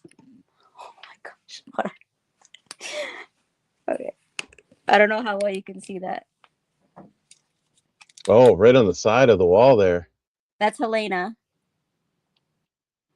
And Is then her that your Sturmy? yep, and then her boyfriend's in there. It's getting But good size. she's ready because you know why? She's been tapping. Oh. Yeah. And I'm like, that's not your job. That's Molt's Yeah, job. Yeah. So you need to find a male Sturmy, right? That's hooked out. yeah, he's hooked out. He's already Oh, hooked. oh, Yeah. But he just molted, so he needs some time to toughen up. recuperate. Yeah. So actually April 1st is when I'm going to pair them. It's Sturmy time, y'all. Oh, hashtag Sturmy time. Oh, that's cool. That could be a shirt right there. Hashtag Sturmy time. We'll have a big old Goliath going Yeah. on the front of it. That'd be Yeah. awesome. Or this one, New York Giants. I mean, Ooh, I not like it. New World Giants. Get it? Ooh, I like it. I like it. That'd be fun. New World. Hey, Oh, Mark. Got it. I'll have to send one of my Sturmy photos to you, and we'll have to do it in the Sammy pink, and it'll be a ladies only shirt, and it'll be hashtag Where's my boyfriend. I mean, I'm still gonna wear one, but it, Yeah, yeah, might be a yeah. little tight. Yeah. But no, I'm telling you, that would be a fun one. Yeah. Yeah. Hashtag Sturmy time. I like it. Yeah. That's awesome. I want one in orange, my iconic orange shirt that I always wear. Heck yeah. Yeah. Sturmies are cool. They're another one that's I like Sturmies for the fact that they're either like some of the most chill tarantulas or some of the scariest. Like Yeah. there needs to be a little level of experience with keeping them because there's a little bit more going on there with those guys. They're big, they're fast, Yeah. got a big bite. So a gentle one is great for people that aren't used to them. But if Yeah. you get one of the ones that, and Kat knows what I'm talking about, you've seen the ones that they literally charge the glass every time you walk by. They're Yeah. just hangry. And Angry. and like yeah, and you want like tongs. I have had tarantulas come up the tongs at me before, and it does not make me all that nervous. I had a good Sturmy come at me in a light box, and I tell you what, I was like, I don't think, and I had my big ones on, and I'm poking it like, I don't think there's enough to keep you back. If you want to come here, you can have me. Can't touch it. I thought that might be my first intro bite to tarantulas. I thought that was the one time that I got close. I thought I was going to get tagged. Wow. Imagine. It's fast. I was like, no, no, no, no, no. And then it Yeah. chilled out and just threat displayed me, then just kind of slowly lowered, like, felt Yeah. like it was at Meet the Parents or whatever. Like I was under guard. It Yeah. was, yeah. I'm Helena. not too arrogant to say like I wasn't puckering. I was like, Helena, she was very sweet when I got her, but then last year in December when she molted, she just turned into a witch. And then Homer, when I got him, he was the sweetest boy. And then when he hooked out, he just became Dracula. So and I think when they're ready to breed or something like that, they're just like other animals. yep, Like it's game time. Everything else, get it away. yep. So I think that's Um, why they have that personality right now. and after she drops an egg sack or two, she might chill right back out. True. Yeah, could maybe. I mean, and we know that all tarantulas, the next molt, they might go from being your best friend to I hate you, Yep. and then sometimes the other way again. Yeah. I'm still waiting for my Pyraminia, my little baby sun tiger, to stop being my friend. Little weirdo. Yeah. Crazy thing, I got the adult Armenia to a different home, and Oh, and she, of course, normally for me was kind of she wasn't bad, and with time we got into an understanding. I literally brought her out of a log with like no trouble, and she sat on display for a good 5 minutes for everybody to see her, and I'm like, nice. yeah. And that was after the last molt. She kind of calmed down a little, wasn't like all the time like Yeah. And she they're thought no she was. Yeah, she calmed down, which I'm like, okay. Some do calm down a bit. Yeah. The salmon pink, we're still working. We're still working on. Yeah. Doesn't kick as much hair. Oh, okay. Doesn't attack the tongs as hard anymore. Progress. Yeah, the first time I fed her, it was, Homer Simpson noise when, ah! Yeah. Oh, she came up my long tongs and got up to my hand. I was like, oh. She wasn't trying to get me. She just thought the food is up there. Her sense of her eyesight isn't the greatest. Yeah. I've noticed, and then that's a funny thing. Like some tarantulas care about light and dark. None of them see really well, but I've noticed some really don't see well. Yeah. Yeah. Some of them, like in back on the shipping note before we go too down that rabbit hole, how you ship animals matters, folks. This is a big deal. I've got one of my Arizona blondes is normal. The other one, I'm pretty sure, has whatever version of neurological damage that tarantulas can have. I'm her forever home. She'll never go anywhere. Because I joke all the time, she's my derposaur. She falls off her own log. She really does. And I got to put food right in front of her sometimes to make sure she eats. Mm. And she just, and once you've been around animals a while, you can tell when an animal is off and not quite right. I'm hoping maybe, and she didn't stress molt, which I don't understand. I thought for sure she would have once we got her. And when I got her, she was not as well off as what I would like to have seen. But I knew she was wild caught, knew where she came from. Was was a bit of a gift. So we fed her up, got her right, and she looks good, but never quite got there as far as it goes. And everybody that's owned an animal knows, like, once you've dealt with a lot of animals, you can kind of tell that when an animal's a little bit off. So getting shipped right matters. And I guarantee that poor animal just got thrown in little box, little crate, little whatever, just like a whole bunch of them did. And they got rattled till they got wherever they were going. That's a good comment there. Do you have any advice on removing an egg sac? I happen to get a wild curly hair. Okay.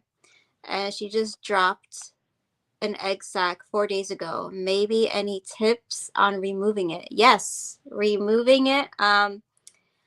Introduce the straw first.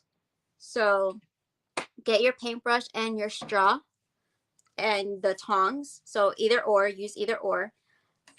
Use the straw first. So get your tongs, use the hand that you're going to grab the egg sac first, and then use the straw to put the straw in between. Like if she's holding onto it, put the straw in between her two pedipalps, the front two legs.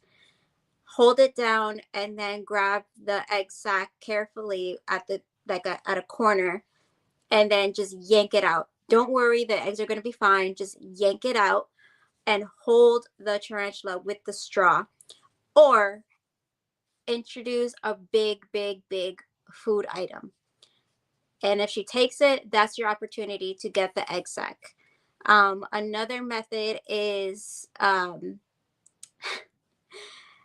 it's going to sound a little barbaric, but it's not. Waterboarding. Waterboarding. Okay, so misting them on top. No, you try to fill up the entire enclosure with water just up to the point where she actually starts to move. When you see her start to move, and if she leaves the egg sac, go ahead and grab it. So tarantulas don't like the feel of like something wet, muddy, and stuff like that. So they're going to move, right? Hi, Santos. So if you fill up the enclosure up to where you see it like flooding, and if she moves, go ahead and grab it. You can try that. Other than that, the best way is to introduce a big food item and let her and even if she doesn't eat it, she'll go ahead and attack it, and that's your opportunity to grab the egg sac. Because they'll think it's a threat to their baby, so she'll attack it just in the. I've seen people use like a little card, like I don't want to say card, yes. like Cardboard. like a piece of cardboard, or like, something not super big, but not like 6x6, because you want to make it long enough she's not going to come up the top of that card as you as a threat and then you get bit. But So, yeah. yeah. Do you know the cut method for keeping the eggs? So there's two methods. Yeah, she's is down in she's in a burrow. Okay. Ooh. Yeah. So So do first, the you're water. gonna have to get her out. Yeah. Drown her basically. So waterboard her. She'll come out once you don't worry about the eggs. The eggs are gonna be fine. The egg is gonna be fine. So dump water in there slowly and wait until it rises. If she comes out, that's your opportunity to grab the egg. Once you have the egg sac, there's two methods. I highly suggest you watch my episode on Untamed and Unhinged Reptiles podcast, Vibes Up episode with Underdark Inverts, Dritz Du Orden. He talks about the whole process of how to maintain the egg sac once you have it, from egg sac to hatching. Mm-hmm. So there's two methods. I like the way that he does it because it makes complete sense. So we used to do what was called the double container method, where you would take a coffee, what's it called? The coffee filter. And Mm-hmm. so you would take one container and then another container. So the first container, Waffle. Hold on, I got a beardy on the loose. Oh, do not be afraid to ask for help, to ask for a second set of hands of somebody that's experienced. If you know somebody that's got more experience with the tarantula than you, that's somewhat close and willing to help, that is never a bad thing. Okay. It's I was just saying that it's never a bad thing to go and ask for help either. If you've got somebody close to you that's as experienced or more experienced with tarantulas than you are, to have a second set of hands on hand too. Right. Okay. So what we used to do is we used to use Waffle. Stop. A double container method where the main container would be filled just like that with water, and then the second one will sit right on top just like that, and then the coffee, or the coffee, what's it called, coffee filter, will sit Mm-hmm. right on top with a rubber band holding it, and then the egg sac will sit on top. We don't do that anymore because scientifically it doesn't really have a successful rate with having successful eggs with legs. So what we do now is we take a container just like that, we put sphagnum moss, spray it with water, make sure it's not damp, but it's, it has condensity of water. Leave the egg sac in there and shut it completely. No air holes. You just shut it completely, because what that's doing, it's mimicking the same effect as what it's inside the egg. So basically it's a 2-egg method process. So it's the same thing as how it's inside the egg. Helena, what is your deal? She wants to get it on so quickly. Anyways, for real. I have Helena over here acting crazy, and then Waffle over here. My room is crazy with animals, I know. But yeah, so yeah, that's what we've been doing now. So go watch that episode if you really want to learn and have a successful egg sac hatch. Mm-hmm. I would also, she just said down here too, she goes, also, I'm really new to keeping, not something I ever expected to happen. Yeah. These things do happen, especially with animals that are wild caught. It's really common. Yeah. For me, I'm personally hoping that I've got 2 female Arizonas, and I'm really hoping one of them ended up being gravid and drops an egg sac. I'd be excited. But I mean, I'm on a podcast talking about tarantulas, and the first thing I'm going to do is ask one of my friends around here to help me with that, so I do everything just right. Can't help me, give a call. But more importantly, if I have to separate that egg sac, because I haven't done that with a tarantula yet, I've handled lots of them, but I've never done that. I'm going to ask for a second set of hands from one of the experienced folks around here. So Yeah.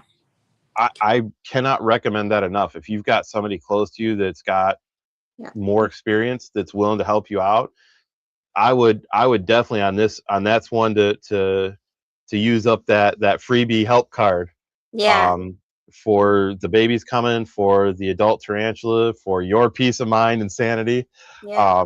And then you get help once. Maybe if it happens again, maybe you'll do it yourself. Yeah. And feel free to DM me with any questions as well on my Instagram, Arachnid Cat. Just go ahead and ask me anything. Do it. Do it. Just do it. Another thing that I do not recommend people to do, and I know it's out there, and okay, please stop buying jumping spiders at the pet stores. They're all wild caught. And I The have to babies are so tiny. So yes. tiny. Yes. So hard to take care of if you don't know what you're doing. Yeah. So I would say 90% of those jumping spiders are all wild caught. Yes, maybe there's some breeders out there that did breed them and then sold them to the pet chain stores. But a friend of mine messaged me and said, how come I got this jumping spider from the pet store? Why I never paired it. Why did it lay an egg sac and gave me 109 babies? And I said, because it was a wild caught one. So now he's stuck with 109 babies. Oh, you know what? That is so true, Kat. That stuff happens. Jolette, I'm hoping I'm saying that right, or Joliet. Dude, thank you so much for asking. Like we appreciate you asking that question on here. We really do. It helps us engage with you guys. It gives us something to talk about. But in all reality, you're the exact person we want on this show that, needs help, guidance, advice, that's something we can show and help with. Yeah. And honestly, a lot of people have questions out there, but aren't brave enough or are nervous about asking, or maybe not sure how to phrase the question right.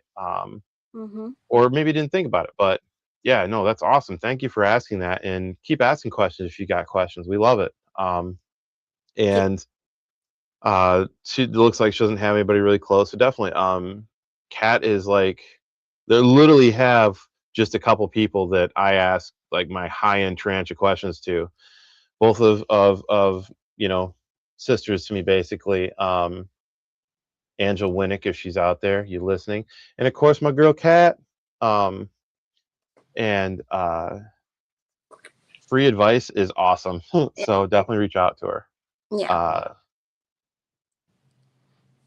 Not sure so that many offspring. Tarantulas aren't as bad as like true spiders because they're much smaller. At least tarantulas, when they get big enough, aren't as difficult. Personally, so is a newer person to taking care of baby tarantulas. I didn't want to start out with babies, but once I got a couple of like subadults, really is what they're called. I do a horrible job trying to remember what instar things are, but basically subadults like 1.5 to 2.5 inch, that can eat well. All of a sudden I had tons of friends like, oh, you're doing tarantulas now, that I've done pictures for forever, and here's a sling, here's a sling, here's a sling, and I'm like, crap, what do I do? I'm gonna kill this tiny little thing. Oh my god. And I call Kat helped me out. I called my friend Angela helped me out, and I found out that, oh wait, fruit flies Heidi eyes are easy to raise. Wait, they're easy to feed and they don't harm your animal. That's cool.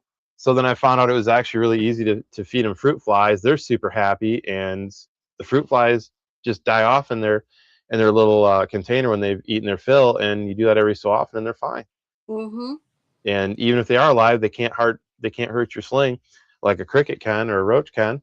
So cool. I actually found out that slings, as long as the humidity is right and they have the proper amount to drink, and some fruit flies are not so hard to keep the slings alive. I mean, they'll have a bad molt. That's not on you, but yeah.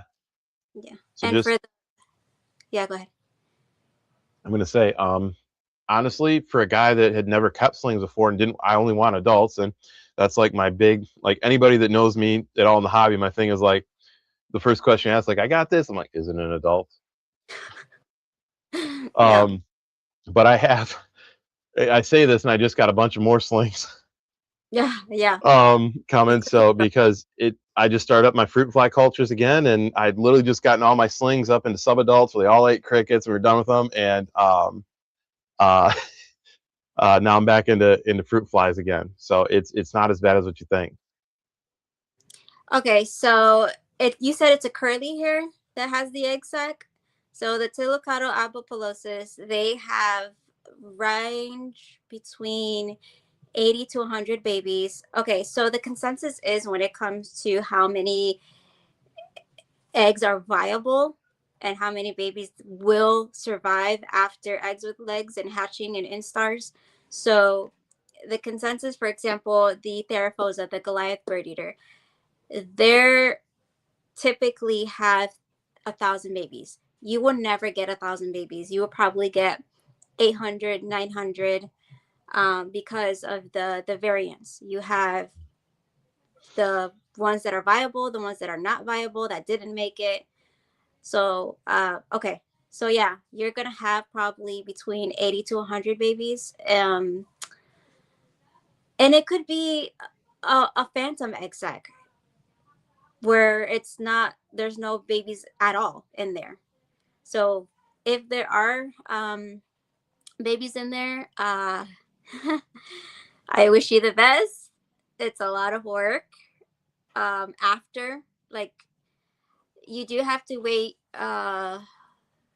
45 to 60 days for it to open the egg sac. Yeah, go ahead and DM me with your questions because I may know someone who can take it off your hands if you're not if you You don't want beat to. me to it. Oh, you're gonna. I was literally going to say, if you didn't know anybody, maybe Kat does. I don't know what area she's in. Yeah. Maybe I know somebody in that area. Somebody might know somebody. And the other thing you can do is always show up to Reptile Expo too and look for Yes. somebody to talk to people and get a general idea of who's who and tell them literally what you got going on. If they want an egg sac, be like, would you like my babies, sir? Actually, go ahead and email Tom Patterson at hardcorearachnids.com. Go ahead and email him, and maybe he'll be happy enough to take it off your hands. Illinois. Yeah. Tell him I sent you. He's like, Hey, what are you doing to me? Jolette, if you're in Illinois, make sure you stop by Tinley Friday or Saturday and look for the big dork in a shirt like this and say, what's up? Jealous. But, I'm jealous. uh-oh, what are we helping you out with, Sean?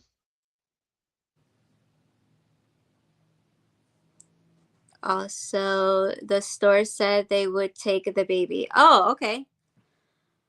As long as it's not, I'm going to get in trouble. As long as it's not PetSmart or Petco, because very few of those are established enough or have enough people that are established up in the trade to properly take care of the animals the way they should. I said it. Yeah, I'm sorry.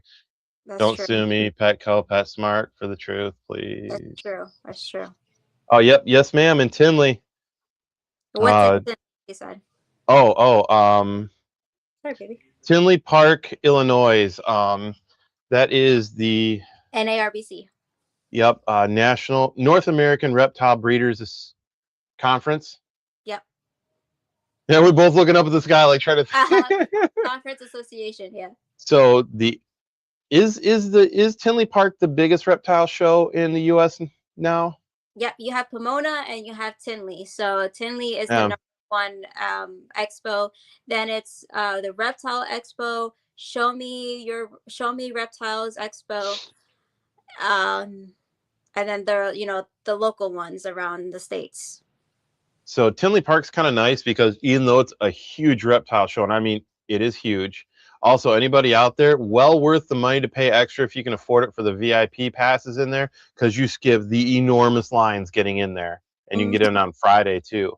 And you get in an hour early on Saturday, which is yep. I'm sorry, I gotta. Yep, Gillette. I'll be there and some other people be there this weekend. Oh, Pete, I'll be running around with my cameras and stuff. Yeah, make sure you say hi to Pete, Garden State Pythons. He's gonna be there. Ooh, definitely. Yeah, drop a message in the comments if you're going to be there in Tinley and you want to stop in and say hi. I'm 6'2", big dork with his mouth running all the time, and we'll have our J Fisherman wear on, so can't miss us. Big dudes in army green.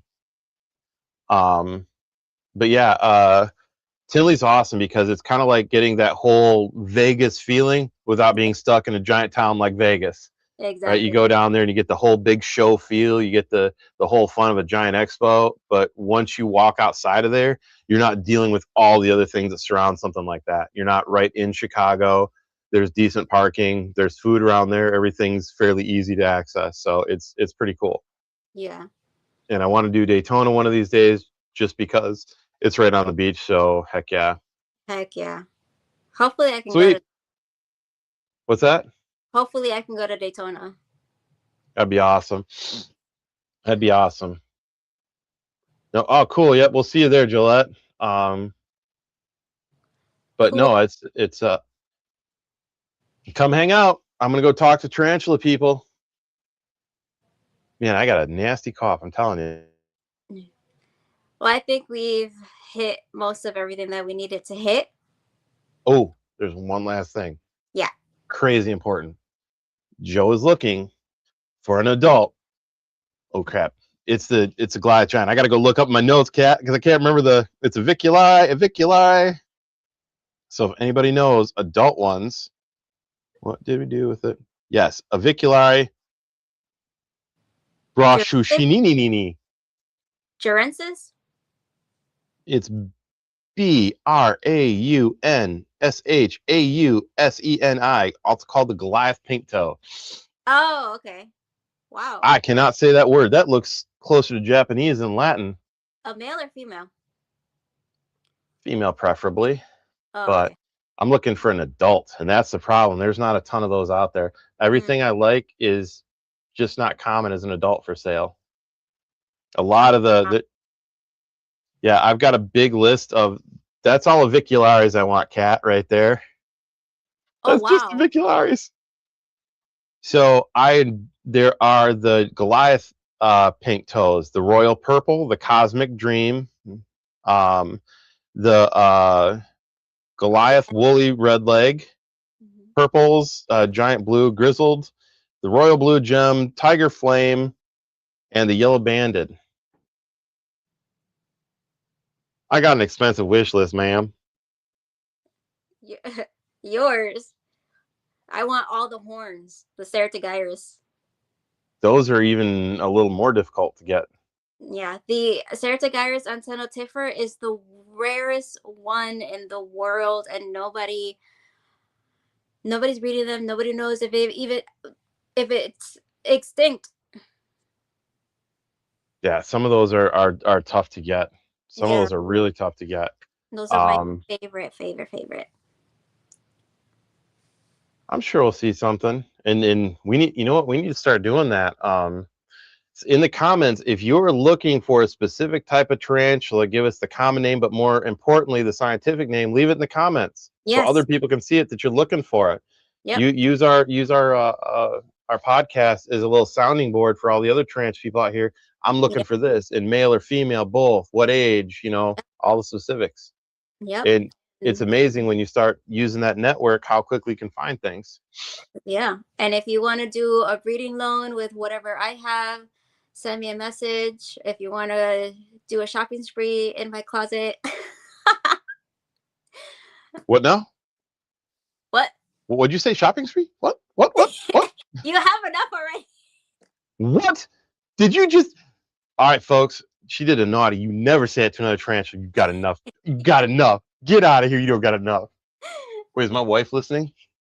Crap. She is. I heard her from the background. She goes, yes. Yes. Hi, Gary. He needs to put... She's, hi, Cat. He needs to be put under control. He's out of control.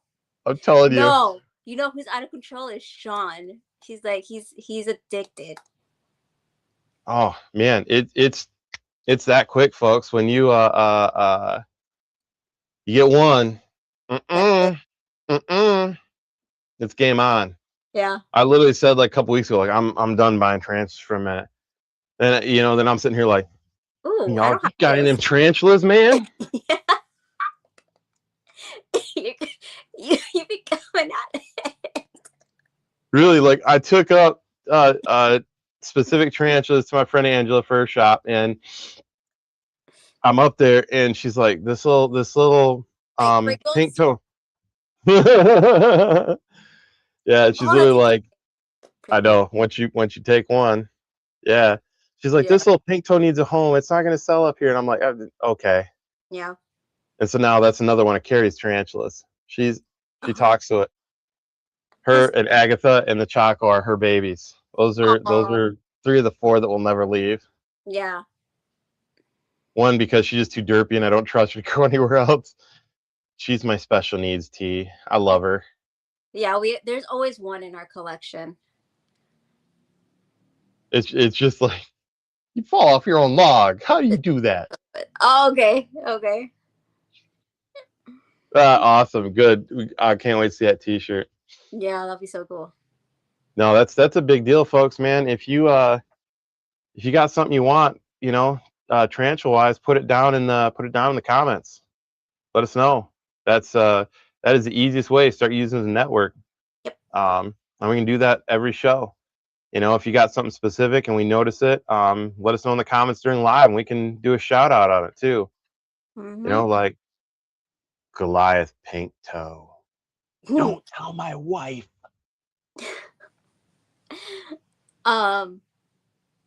I think I might send you a freebie because I gotta mute the speaker. She's listening.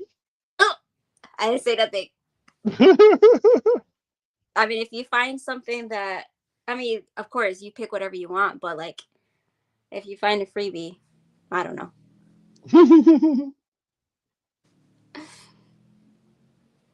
I'm gonna look like Bob the Builder soon. I'm gonna have to build like my own tarantula room. Your own rack system.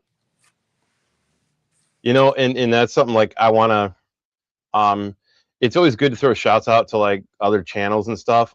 Somebody out there that I've watched, Dave's Beasties. Yeah. I like his stuff.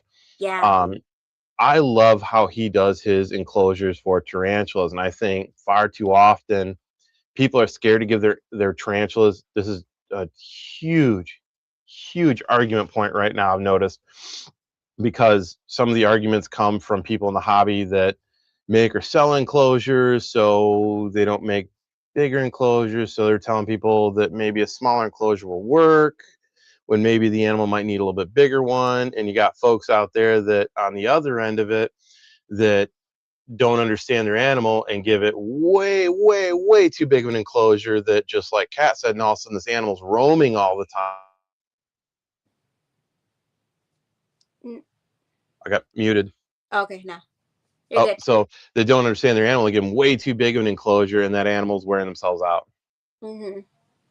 Just doing nothing but burning energy, wearing themselves out hunting. Yeah. So Sorry, I fat thumbed the mute button. that's all right, man. It's all good. In the neighborhood. Right. So, but I like the fact of giving the animal the enclosure that they need and going to that extra effort of making it a really nice enclosure so that animal feels at home and safe. And I think that when you do that, you get more out of the animal, right? So Yeah. a happier animal's looks better, acts better, everything's better. And plus, too, I'm sorry, a good looking enclosure just looks nice too. Yeah. You know what you should get? Oh my God, I'm putting you on the spot. Sorry, Uh-oh. Carrie. Okay. You need an H Gigas. No. The king baboon. No, hear me out. Because you could do a water feature because they hunt fish. Why'd you have to say that? I've got a whole water setup over there. I've literally got a whole filtration pump system. So you could And do like whole a tank like this, half yeah. like going down like this, and then like like put a screen or like a glass right here in the middle, and then this side could be water, and then this side could be land, and you can see like the tunnels of the tarantula, and then you can see it come out and then go hunting in the water. I got a whole water setup sitting here. You had to do me like that. I've been like, what am I going to use this water feature for now? What am I going to make that's going to have this? I got this awesome pump system. Oh, look.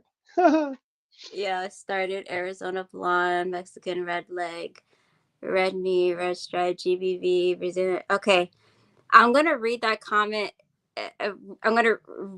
Okay, yeah. Started with a Phonopelma calcodes, Brachypelma hamori, Brachypelma smithy, a Phonopelma samani, Chromotopelma sinopubescens, and a Tilicado avopolosis. Oh, and a pink toe, a Ooh, Vicularity. which pink toe? Avic or Avic Metallica? They're both cool. Or There's M6. still. What's that? Or M6. Yeah. Why do they call it M6? Because there's different morphs with the same genus. Yeah. So there's like 1 through 6 or 1 through 4. I think it's 1, 2, 4, and then there's no 5, but there's a 6. Coloration. Yeah. Okay. Shout out to Urban Tarantulas. Our room has all of those avicularia. Sorry, Joe. But do they have adults? I think so. Damn it. Ask him. He's a friend of mine, so ask him. Tell him I sent you. Oh man. I hope he's not at Tinley. No, he's in California. Good.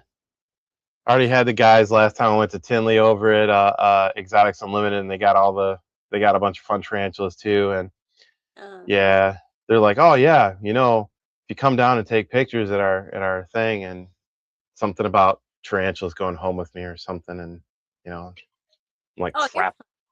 You're fine, Joliet grown Avic.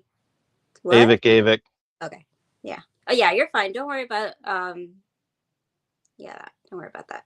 Hey, I appreciate you because I knew what you were talking about when you wrote it that way. Yeah, he knew. You knew. He like, spoke if Joe. she starts reading the Latin, you literally watch me go, what? Yeah. No, that's a good group. That's a really good starter group, man. Yeah, it is. Dude, don't be like Joe. Like, my first ones were old world. That's not for everybody. Yeah. I say start with your new world. Start with, once you have your new world, your basic new worlds, and then you jump up to Acanthoscurria geniculata. That's like your advanced new world. And then even more advanced to your Theraphosa or start like that and then get into the old world, because I mean, you do have some old worlds that are chill and stuff like that, but you do. Yeah, to protect the hobby and to protect yourself and the animal, start with the new world. Well, and you just, like we said, with each molt they can change. And I've got some of my Pulsathyria are chill as heck, and you might or might not be able to hold them. I got some like no.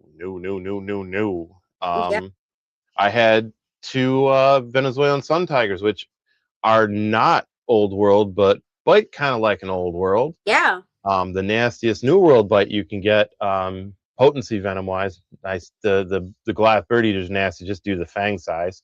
But venom potency, yeah, they win. And I got one that will crawl on me. I don't ask it to, it just does it, and it does its little thing, and then I eventually have to scoot it back in it takes a while because it doesn't want to go back in its little enclosure. Yeah. And then the other one, no, I would never, ever voluntarily touch her. Nope.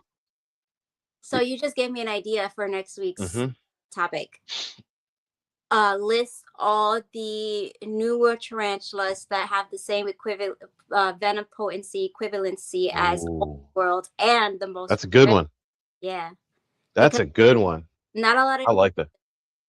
No, I mean, I mess with a lot of tarantulas, because we see a lot go through the shows and stuff, taking a lot of photos, and I don't even know, because I know this is going to be crazy. Not everybody feels to mention that, They're like, oh, they'll look on like this one's kicking lots of hairs. Mm-hmm. That's usually what I get. Like, Mm, okay. yeah. When I was brand new, they at least told me old world, new world, and which is better, but you still got to learn, like, you know, oh, it's a Venezuelan sun tiger. Like, yeah, that's basically an old world. Exactly. It's gonna hurt. Yes, ma'am, you did it right. New world to start. Definitely. The only reason, and I've said this, I say it jokingly, but the only reason I started with old world because I have messed with, handled with, worked with people for a number of years before I owned my own tarantulas. So I had prior experience in going in. The only difference was now I needed to know the husbandry. I already knew the handling, the temperament, and all those things that allowed me to do that. And I understood what I was doing and getting into very clearly because I had messed with a ton of different kinds of old world. Ones that weren't so bad, ones that were scary. Yep.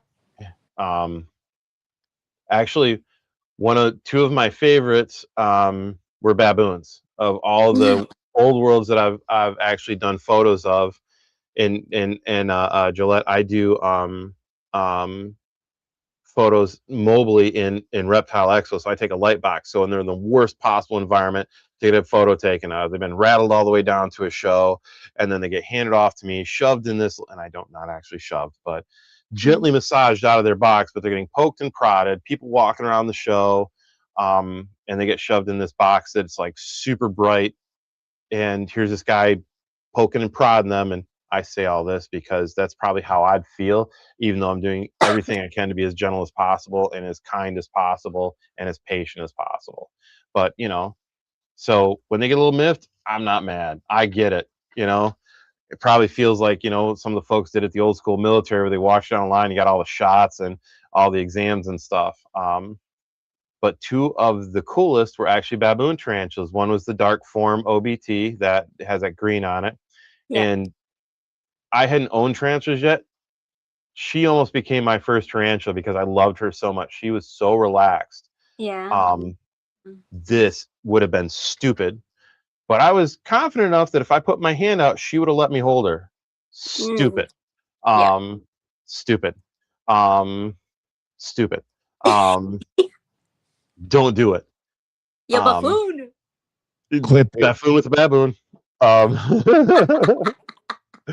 But yeah, she was that calm, and that is an amazing experience when you get an animal that's supposed to be like just crazy aggressive and is in the hobby is like these are not happy animals, whatever.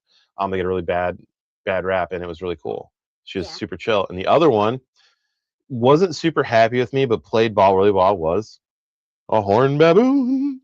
So had the center horn kind of black and white. It's the one I gave you a picture of. The Ceratogyrus Marshali. That thing was amazing. Once it figured out, like, if I just hold still, he'll leave me alone. And it let me take all the photos I wanted. I got a really great photo. So oddly enough, were two of my favorites at a mobile show. I've had a couple of the Postal Theories are easy here in my own studio because it's relaxing here and they get to relax, and I have cork bark and all kinds of setups where they can feel at home on. But for animals that are in that kind of environment, oddly enough, it was two of the ones that everybody says are supposed to be really grumpy. And I want to point that out. So that being said, that was a long rabbit hole as to understanding that just because an old world is chill today doesn't mean it's be chill tomorrow. Right. Yeah. Singapore Blue showed up to my studio in my basement. It was the most relaxed thing that old world that I'd ever touched at the time. It was so relaxed. I was able to actually, I got tired because the tongs and the brush and stuff was, I didn't think about a straw at the time. A straw would have been much better because their little feetsies can't stick to it. Right. And I couldn't move it any other way. So I just kind of went, all right, well, it's the left hand, right hand's for clicking the camera. And I just literally started sliding the feed over gently with my finger going, please don't bite, please don't bite. And relaxed enough that fine, by the end of the time, I just literally pick her little leg up with two fingers and move it till I posed her and let me take all these photos. My friend at the time then told me later, like, wow, I can't believe how calm she is. She tried to eat me when we were at home. And I'm like, awesome. I wonder why. And then tells me later that when he got home, it tried to eat him again. And I'm like, Cool. Awesome. Awesome. Yeah. Once again, people, stupid. Yeah, Vanna has real nice ones. She has there on she rehoused her blue fang last week, and nobody Okay. wants any of these new world. That's quick. That's true. It's true. Yeah. You know, it's one of those funny things that I've found out. All tarantulas can actually move pretty fast, but some really, really can just grease lightning. Yeah, teleport. They basically teleport. Yep. Yeah, I had one of the, damn, I can't think of the first name. The golden blue leg, the other pulcrites. Arachnids. Pulchripes, yes, yes.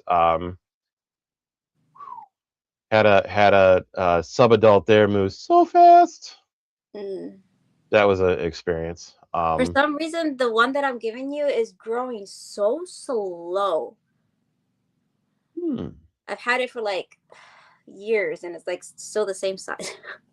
And they're like fast growing, so I don't know why it's still so slow to grow. It Maybe goes it's to got a you, weird and locality. yeah. Hey, you know what?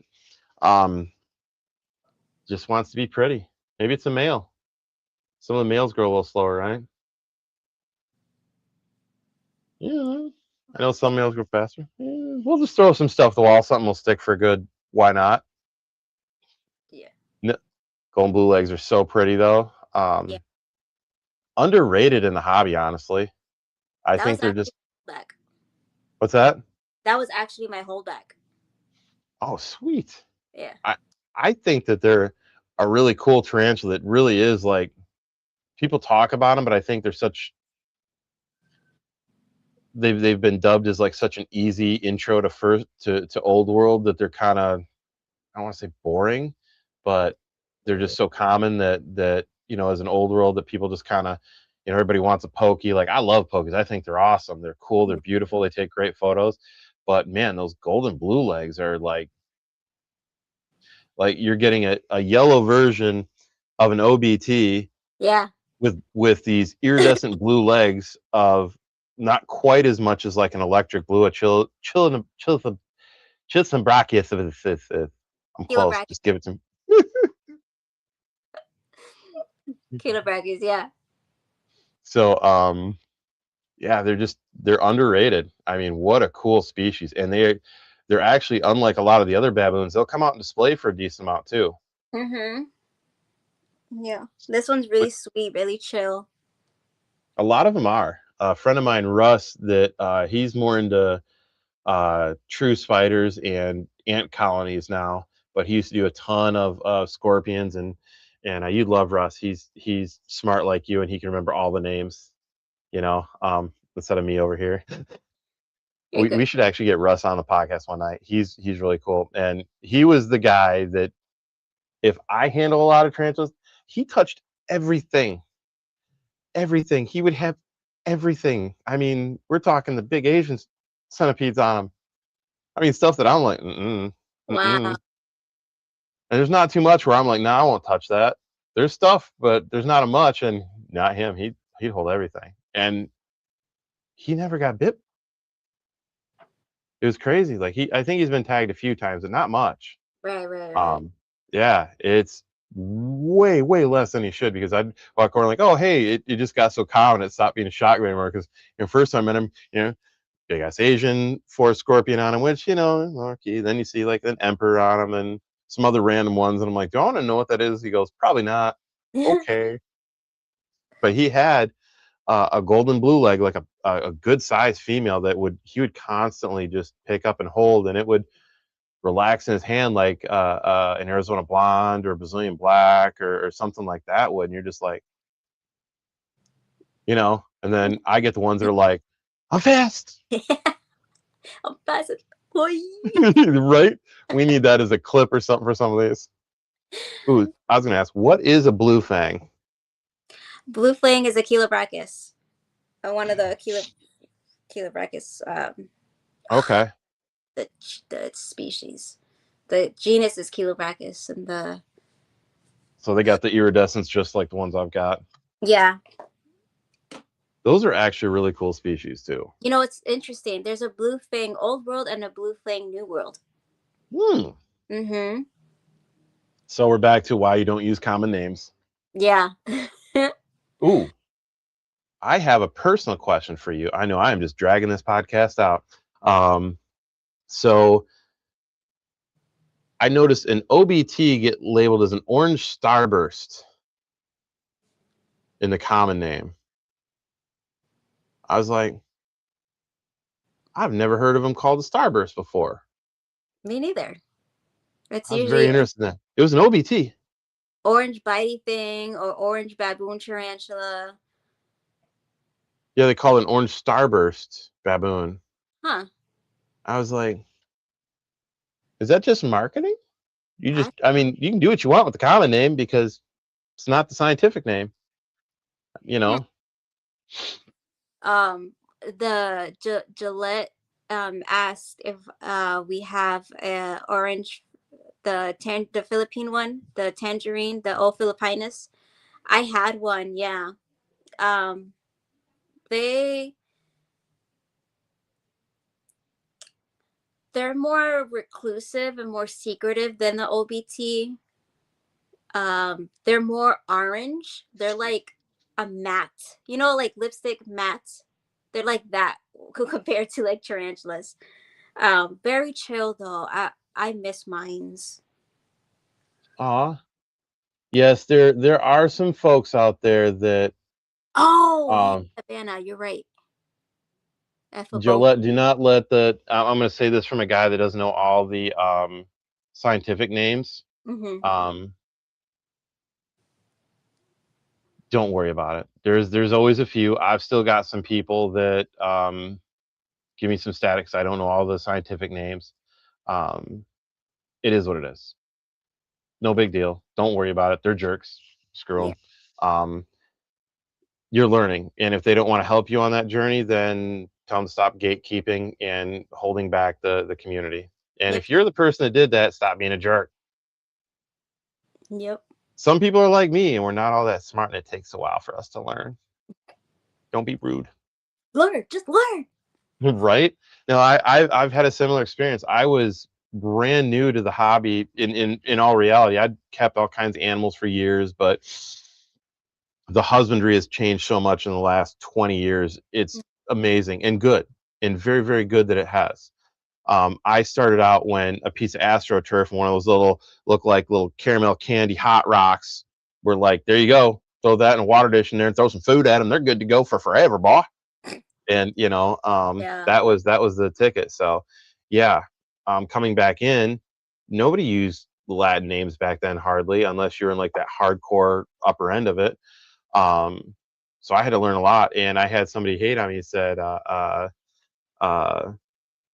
you need to learn the Latin names, man. You've been doing this for like 6 months. I'm like, I'm trying to learn all these ball python morphs, all these crested gecko morphs, all these leopard gecko morphs, Right. and I'm trying to remember the common names of these things, let alone the Latin. Are you crazy? Like, what are you thinking? Yeah. And Take your time. plus, have you seen the computer I'm holding in my hand called a camera? I'm still trying to remember all the new features on this thing. Come on. Yeah. So yeah, you're gonna have those folks. Mm-hmm. It's just, meh. Yeah. And then I want to point out, I thank you, Banna, for correcting me. Yes, so I was wrong. It is not the Chilobrachus. It's the Ephibopus cyanoagathus. Okay, Jolette. So here's a prime example. She said two different things. They both sound the same to me. I think they're all spelled the same way with some Z's and some Q's and some other crap in there. I think there were some numbers too. I can't tell you. But yeah, don't worry about the names. You'll get it. Just do your best and love the animal and love what you're doing first. All right, here, I'm going to help everybody out there. I'm going to give you an easy go-to thing to tell anyone when they need a scientific name. So when I walk in, I tell everybody when they look at me and I give them my goldfish there and I go, I need dumb names. You can be like, I need Joe level names, folks. So when you walk up to a tarantula, be like, I need a Joe level name. Then if they don't understand, send them to this podcast, be like, oh, that guy, yeah, you need a Joe level name. It's fine, it's cool, man. There, yeah, me too. There you go. But all right, guys. Joe, we had a good 2-hour discussion. It was awesome. I learned a lot. And me too. What about you guys at home? Are you tired of sitting on your butt all day? Do you want to learn more about tarantulas? Well, come on down. I love it. I love it. Remember those 90 commercials? Oh yeah, I got to do it like my Hulk character in the background. They said it was me. What tarantulas at the back? Oh yeah, like the Kool-Aid. Oh god, that was scary. My arms looked so little when I did it. That was the most embarrassing thing ever. Cut that out, Sean. Yeah. Thank I you, can see Banna, that's going to be a short. for sure. Thank you, Banna, for coming on. Thank you, everybody, for coming on. We had a blast. Heck yeah! Thank you all for hanging out. Yeah. Jolette, thank you so much for having a conversation. That was awesome. Yeah. Thanks to all our sponsors. Thanks to Big Mike Duval and Heck Sean. yes. Thank you, Sean, for working the back for us as always, dude. Mike and Sean do a lot of work behind the scenes for everyone. We appreciate it. Will and G-Paw for helping with all the ads and the marketing and all the stuff that helps keep us going. We appreciate you guys. To Fat Man Nation, Chris Eaton and Shauna, you guys are doing great work out there. Thank you so much. And go check out Fat Man Nation too. He's got t-shirts for sale. It's all going to a good cause. They do a lot of work for the veterans. So awesome. Oh, dude, Sammy. Sammy. Yeah. Big shout out to Sammy. Our friends over, what's her name? Untamed Exotics. Mine? Yeah. Untamed and Unhinged Reptiles podcast. We are now with Web Wonders on Tuesday nights, 7 p.m. East, and Thursdays, Vibes Up Reptile Talk. Heck yeah, go check her out. If you guys are not, if you want to learn about tarantulas and you're not watching Cat, what are you doing with yourselves, man? You're missing out. I'm telling you. Oh, Sean, you want to come on, and Sean and Mike, you want to come on and tell us what you guys got going on for Saturday, or what's coming up next for you guys on the big homies? Well, as of right now, we don't really have anybody for Saturday this week due to Tinley. So, I mean, everybody's going to Tinley, you know what I mean? So it was kind of hard trying to get some guests. Okay. So, well, what's coming up next Saturday? You got anything planned for the Saturday after Tinley? For next Wednesday? Anything coming up? Big Homie's Corner? Yep, Big Homie's Corner. And then, Joe, we're working on your show name now. Everything's in the works. Ooh. So between the Big Homie's Corner and Joe's Photoshop show, it's going to be freaking awesome. Oh, I'm telling you guys are tuning in. And I put a schedule up on the Instagram and all that stuff too. I promise be overly caffeinated and unmedicated. Oh yeah. Hey, speaking of caffeinated, I got one of them new one of them shirts on the Etsy right now. It's called Powered by Caffeine and Dubias. And it's got a leopard gecko with a coffee in one hand. I love it. A dubia roach in the other. Go check it out. It's fire. Heck yeah, that'd be good fun. I tell you what, man. What? Uh-oh. We'll hear another critter. Critter number 3 is coming for you. Yeah, it's feeding night. I gotta feed everybody tonight. Yeah. Wait, is that a raccoon back there? What do you got back there? My raccoon. My cat. Big old cat, man. Yeah, he's big. I got that clingy boy and this clingy boy. Look at you, little buddies. I swear it's growing again, like another 2 inches since I saw him last. Yeah, he's the fattest one I have. He doesn't look fat. He looks just right. Well, if y'all are ready, I'm gonna hit this button. Yep. Do it. Oh.